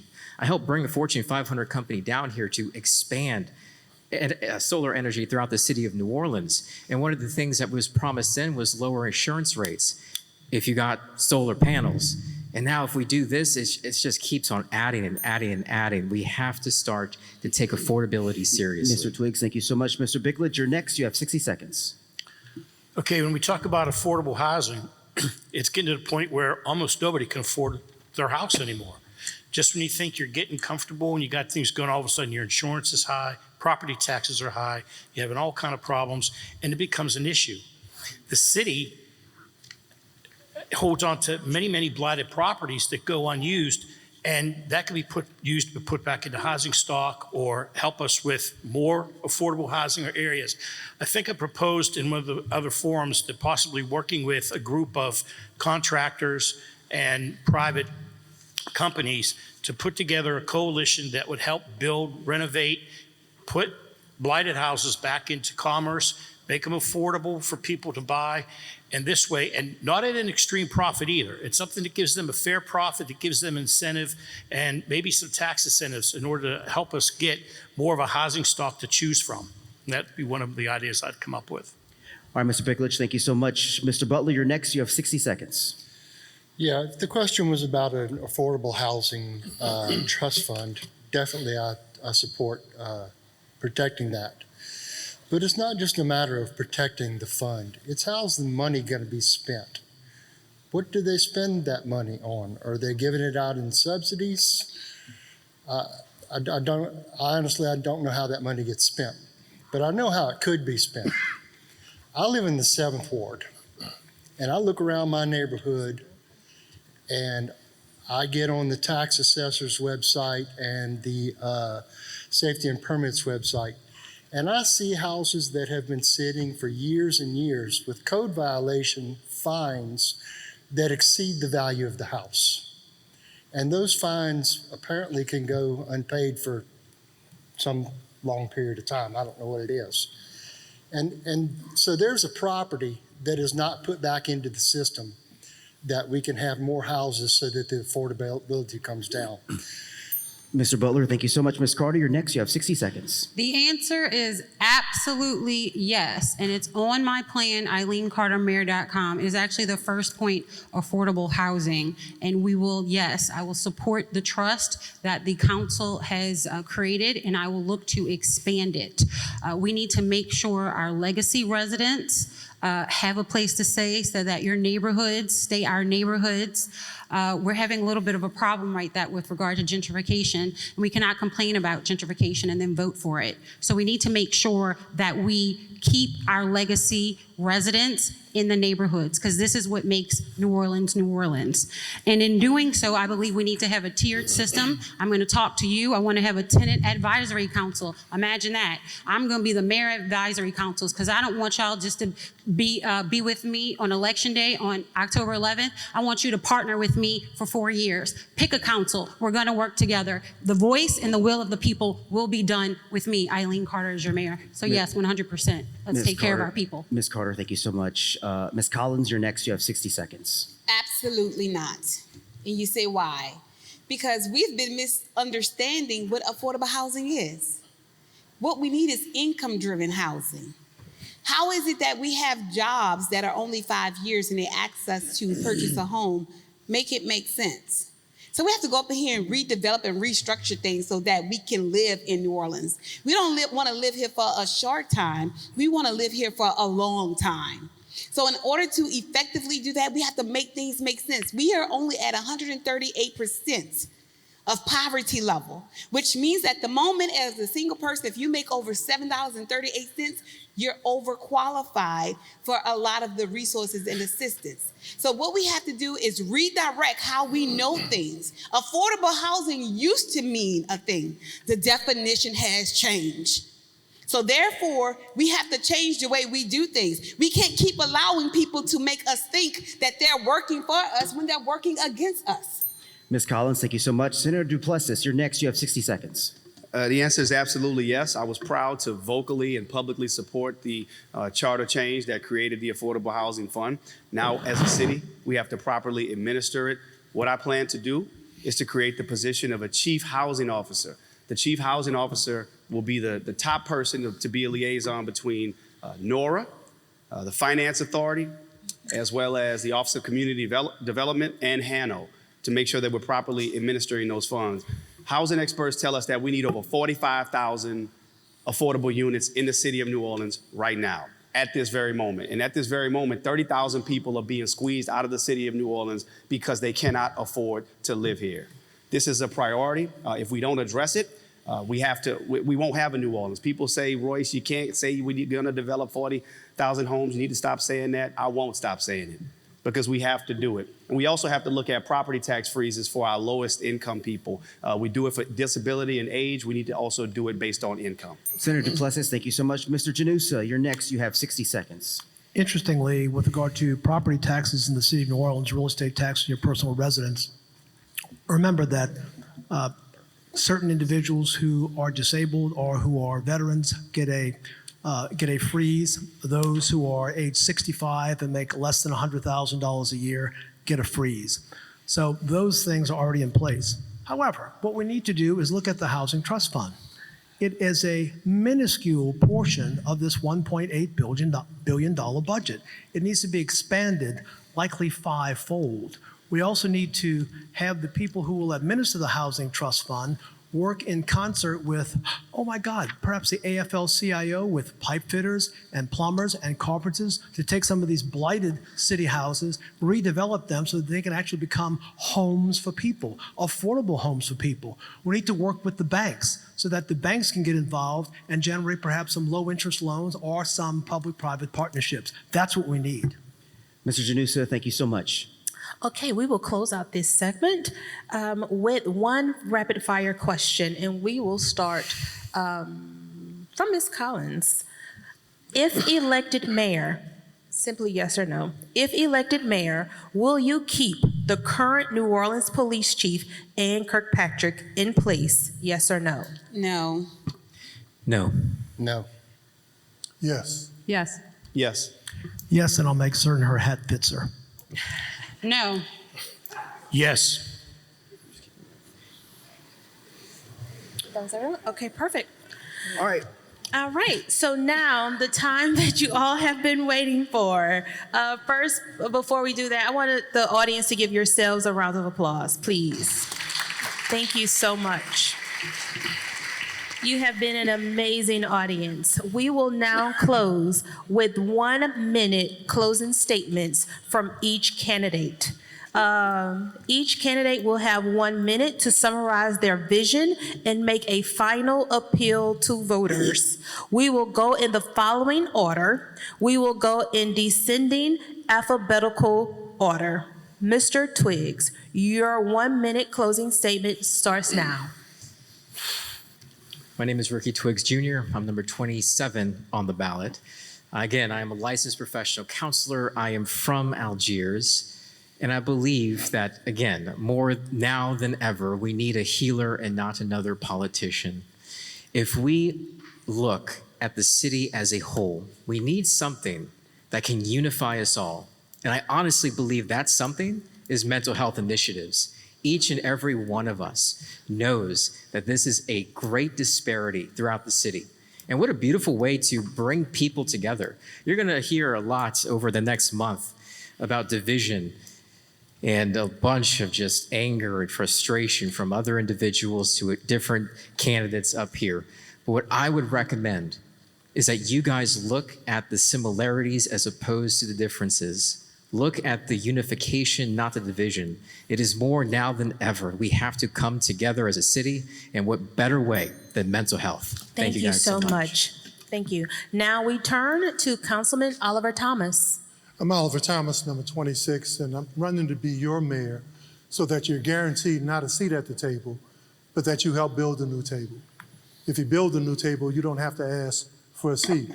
I don't know what happened the 14 years I was out of office, but the 3.5 years, I discovered a city that doesn't work, not just for anyone, but it doesn't even work for the system. You can't get your trash picked up on time. You can't get projects completed on time. And emergency calls are sometimes 2 and 3 minutes, when anything after 10 seconds could be life or death. OT is just not for Oliver Thomas. It's for overtime, period. I want to thank the Urban League. I want to thank Xavier. I want to thank the Divine Nine. So to me, we need to make sure that the city doesn't continue to work for a few people. And right now, a few people have access, but most of us who need city services don't have access. We hear people talking about the budget deficit, 70 million in the general fund, 30 million in terms of receivables. Thank you so much, But I'm not Councilman going to Thomas. overpromise and underdeliver. Thank you so much. We will now hear from Councilwoman Marino. Well, thank you, first of all, to the Urban League for hosting this very robust forum, and thank you to the audience for being with us throughout this time as well. I'm running for mayor of the city of New Orleans because I believe that you deserve so much more. And I believe that you need a 24/7 mayor to get the job done for you. And that is why I did not come upon my decision to run for mayor lightly. It took time to know that I am prepared to take on the role of being responsible and taking care of the people of our city, which is why about 1.5 years ago, I went to my husband and talked to him about, what if I ran for mayor? Because for so long in the legislative branch, solutions that I had to fix the city were ignored. And he said, you know what, honey, you go do it. You go do it, because as a CEO, I can get these ideas finally implemented and finally create a city where people aren't just surviving, but they're thriving. And we can create a city, not to talk about what has been, but what can be and what will be. Thank you so all. much. Next, we have Mr. Januso, your closing statement. I want the voters of this city to surprise the world. And when you go into the voting poll, in that hallowed sanctuary of government, in that hallowed sanctuary where the sheet surrounds you and no one knows what you're doing, I want you to pull the lever, number 22, for the only person here who has substantive financial experience that can help make this city the Queen City of the South one more time. We've got to stop the brain drain. We've got to stop the excess taxation of individuals. We've got to generate an economy that will lend prosperity to everyone, black, white, yellow, red, and gray-haired like me. Once elected, I will likely be the oldest mayor of the city of New Orleans since 1872. I've got ideas that are outside the box, ideas that will reduce the city deficit to zero and start paying down $1 billion of debt. Thank you so much, Mr. Januso. Next up, Senator Duplessis, your closing statement. 25 years ago, I showed up on this campus as a confused 17-year-old. I left this campus on a path to stand on this stage before you tonight. We're at a critical juncture as a city. 20,000 people have left, $100 million budget deficit, multiple utility rate hikes, but I still see the beauty. I still see the opportunity. If we're going to talk about accountability and responsibility, you cannot refer to the city of New Orleans as a dumpster fire, but yet not take responsibility and accountability for the role that you played in creating it. That's not leadership. And that's what we need right now. And that's why I've made the decision to offer myself at this time. It's not enough to know the system. The next mayor of New Orleans has to be someone who's ready to change the system. I'm Royce Duplessis, and I'm asking for your vote. Thank you. Thank you so much. Next, now we will hear from Ms. Collins, your closing statement. As I stand here today, I'm experiencing the things that we talk about: inequality, not given the fair chance, not given the same opportunities. We didn't get 3 questions to ask or to respond to, the same way we are experiencing here in New Orleans, not getting a fair chance. It's time to cut that. Cut it. Vote Renata Collins, because with the experiences that we're experiencing today that we're asking to change, it's necessary. I'm grateful to be here, but I wish I would have had equal access to opportunity and given the fair chance to answer as many questions as all people have had here. It's time we change this, New Orleans. Not because of popularity, but because we're ready for a new New Orleans. We cannot close our eyes to opportunities. I'm Renata Collins, number 18 on the ballot. And if you're feeling left out and unheard, vote Renata Collins for change. Thank you. Thank you. Ms. Carter, you're up next. Your closing statement. My name is Eileen Carter, and I'm running to be your mayor. You have more than 3 options.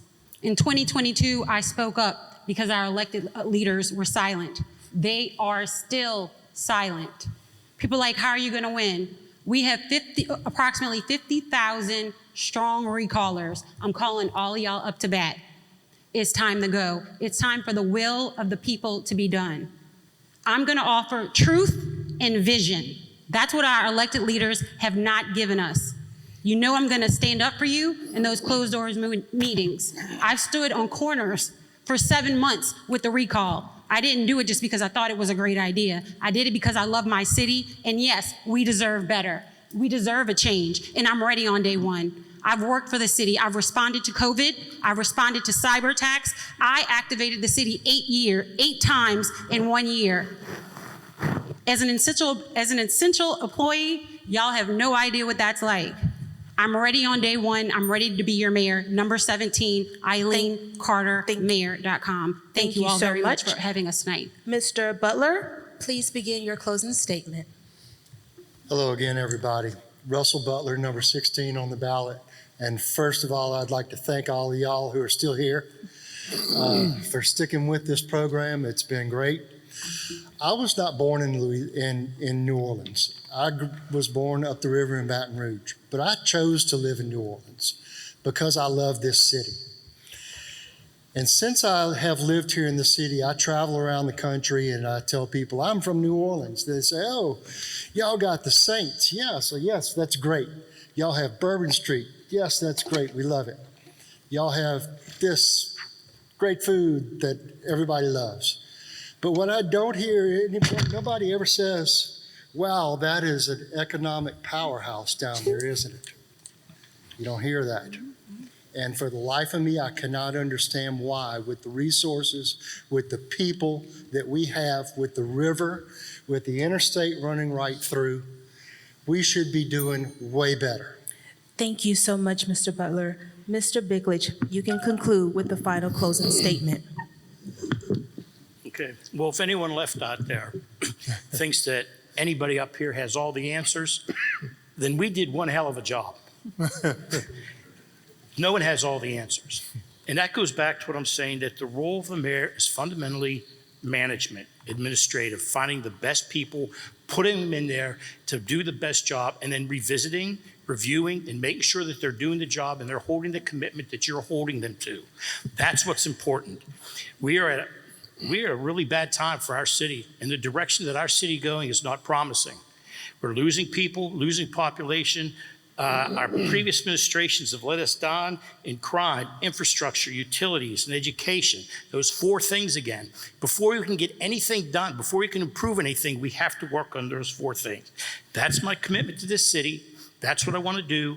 That's why I'm asking you to consider me and elect me. It's your choice. This is your turn to speak up and get things done. I thank the Urban League for showing that you have a choice, inviting us all here today. My name's Joe Bickledge, and I'm number 14 on the ballot, and I'm here for you. Thank you so much. Audience, please give the candidates a round of applause.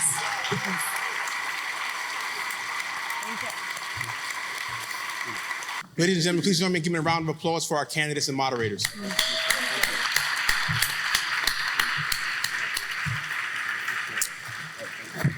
On behalf of the Urban League of Louisiana, We thank the many people that made today possible. We thank the candidates, our moderators, our co-chairs, our coalition of partners, and all of you for participating in this critical conversation. To Mr. Forges and Ms. Judson, we sincerely thank you for the grace and the professionalism in which you conducted tonight's debate. And we appreciate tonight's host, Xavier University, for wowing us in this amazing convocation center. Tonight has truly been one for the ages. It's one that New Orleans has never seen. Just a few months ago, my colleague and I, we began to talk to our partners about this moment. And more importantly, what we needed to do to be prepared in the face of deep divisions, overt attacks against diversity, equity, and inclusion, the rampant growth of disinformation, and the assault against truth and history. And our answer was clear. We needed to have an unwavering commitment to fighting for Black and brown New Orleanians, for fighting for a city that is equitable and that serves us all. And so together, we decided that we would host a debate series, one that was unique and that had a single North Star, the people. This series was rooted in a simple but important idea that every New Orleanian deserved to hear from every candidate about who said and asked to take the solemn responsibility to lead us. What this debate has shown us, what this debate has reminded us, is that ideas, both big and small, from established politicians and everyday citizens, will be what moves New Orleans forward. I hope that you leave this debate series inspired by the ideas and visions of the candidates, but I also hope that you understand what our coalition is asking you to do. To take control of our city by making real the ideas and dreams for yourself, for your family, for your community. I have the greatest honor of saying some of the most important words you'll hear tonight. Thank you, New Orleans. Thank you, New Orleans. And thank you to the many partners who made this possible. This is not just an Urban League of Louisiana event. It's a coalition built by the people, for the people. And so I want to welcome to the stage this time the committee members who made this all possible, because this is not just our moment as the Urban League of Louisiana, it's ours as a community and as a coalition. So please welcome Mr. Ron Krewe from Xavier University. Please welcome Dr. Billy Castle, Amani Johnson, the NAACP with the National Panhellenic Council, Shawan Bernard, the Lower Ninth Ward Voter Coalition, Ronald Coleman, the NAACP New Orleans branch, San Pope from the NAACP Louisiana Conference, Valerie Jefferson from C.O.P, Dr. Toya Barnes-Teamer from Teamer Strategies Group, the National Coalition of 100 Black Women's Courtney Scrubs, the Collaboratives, Deborah Gould and Ernest Stalbert, Crew of Themis, Alana Glapion, the Links Incorporated, Kiva Landrum, Crystal Henry in her absence, and Margaret Montgomery Richard. Also, from 100 Black Women of Greater New Orleans, Monico Barthélemy, Liz LaFair from Eternal Seeds, Asali Ecclesiastes from Ashé Cultural Arts Center, Brandon Hawkins from Greater New Orleans, Judge Terry Love from the New Orleans HBCU Coalition, Quincy Bates from Power Coalition, the man who's behind the camera, Ms. LaVey Ballot from Proficient Media Services, and finally, my dear colleague, the person who has been with me at the wee hours, 2 in the morning at the Urban League of Louisiana, dealing with my gripes, my criticisms, but also supporting me in this vision. John West, can you welcome John West to the stage?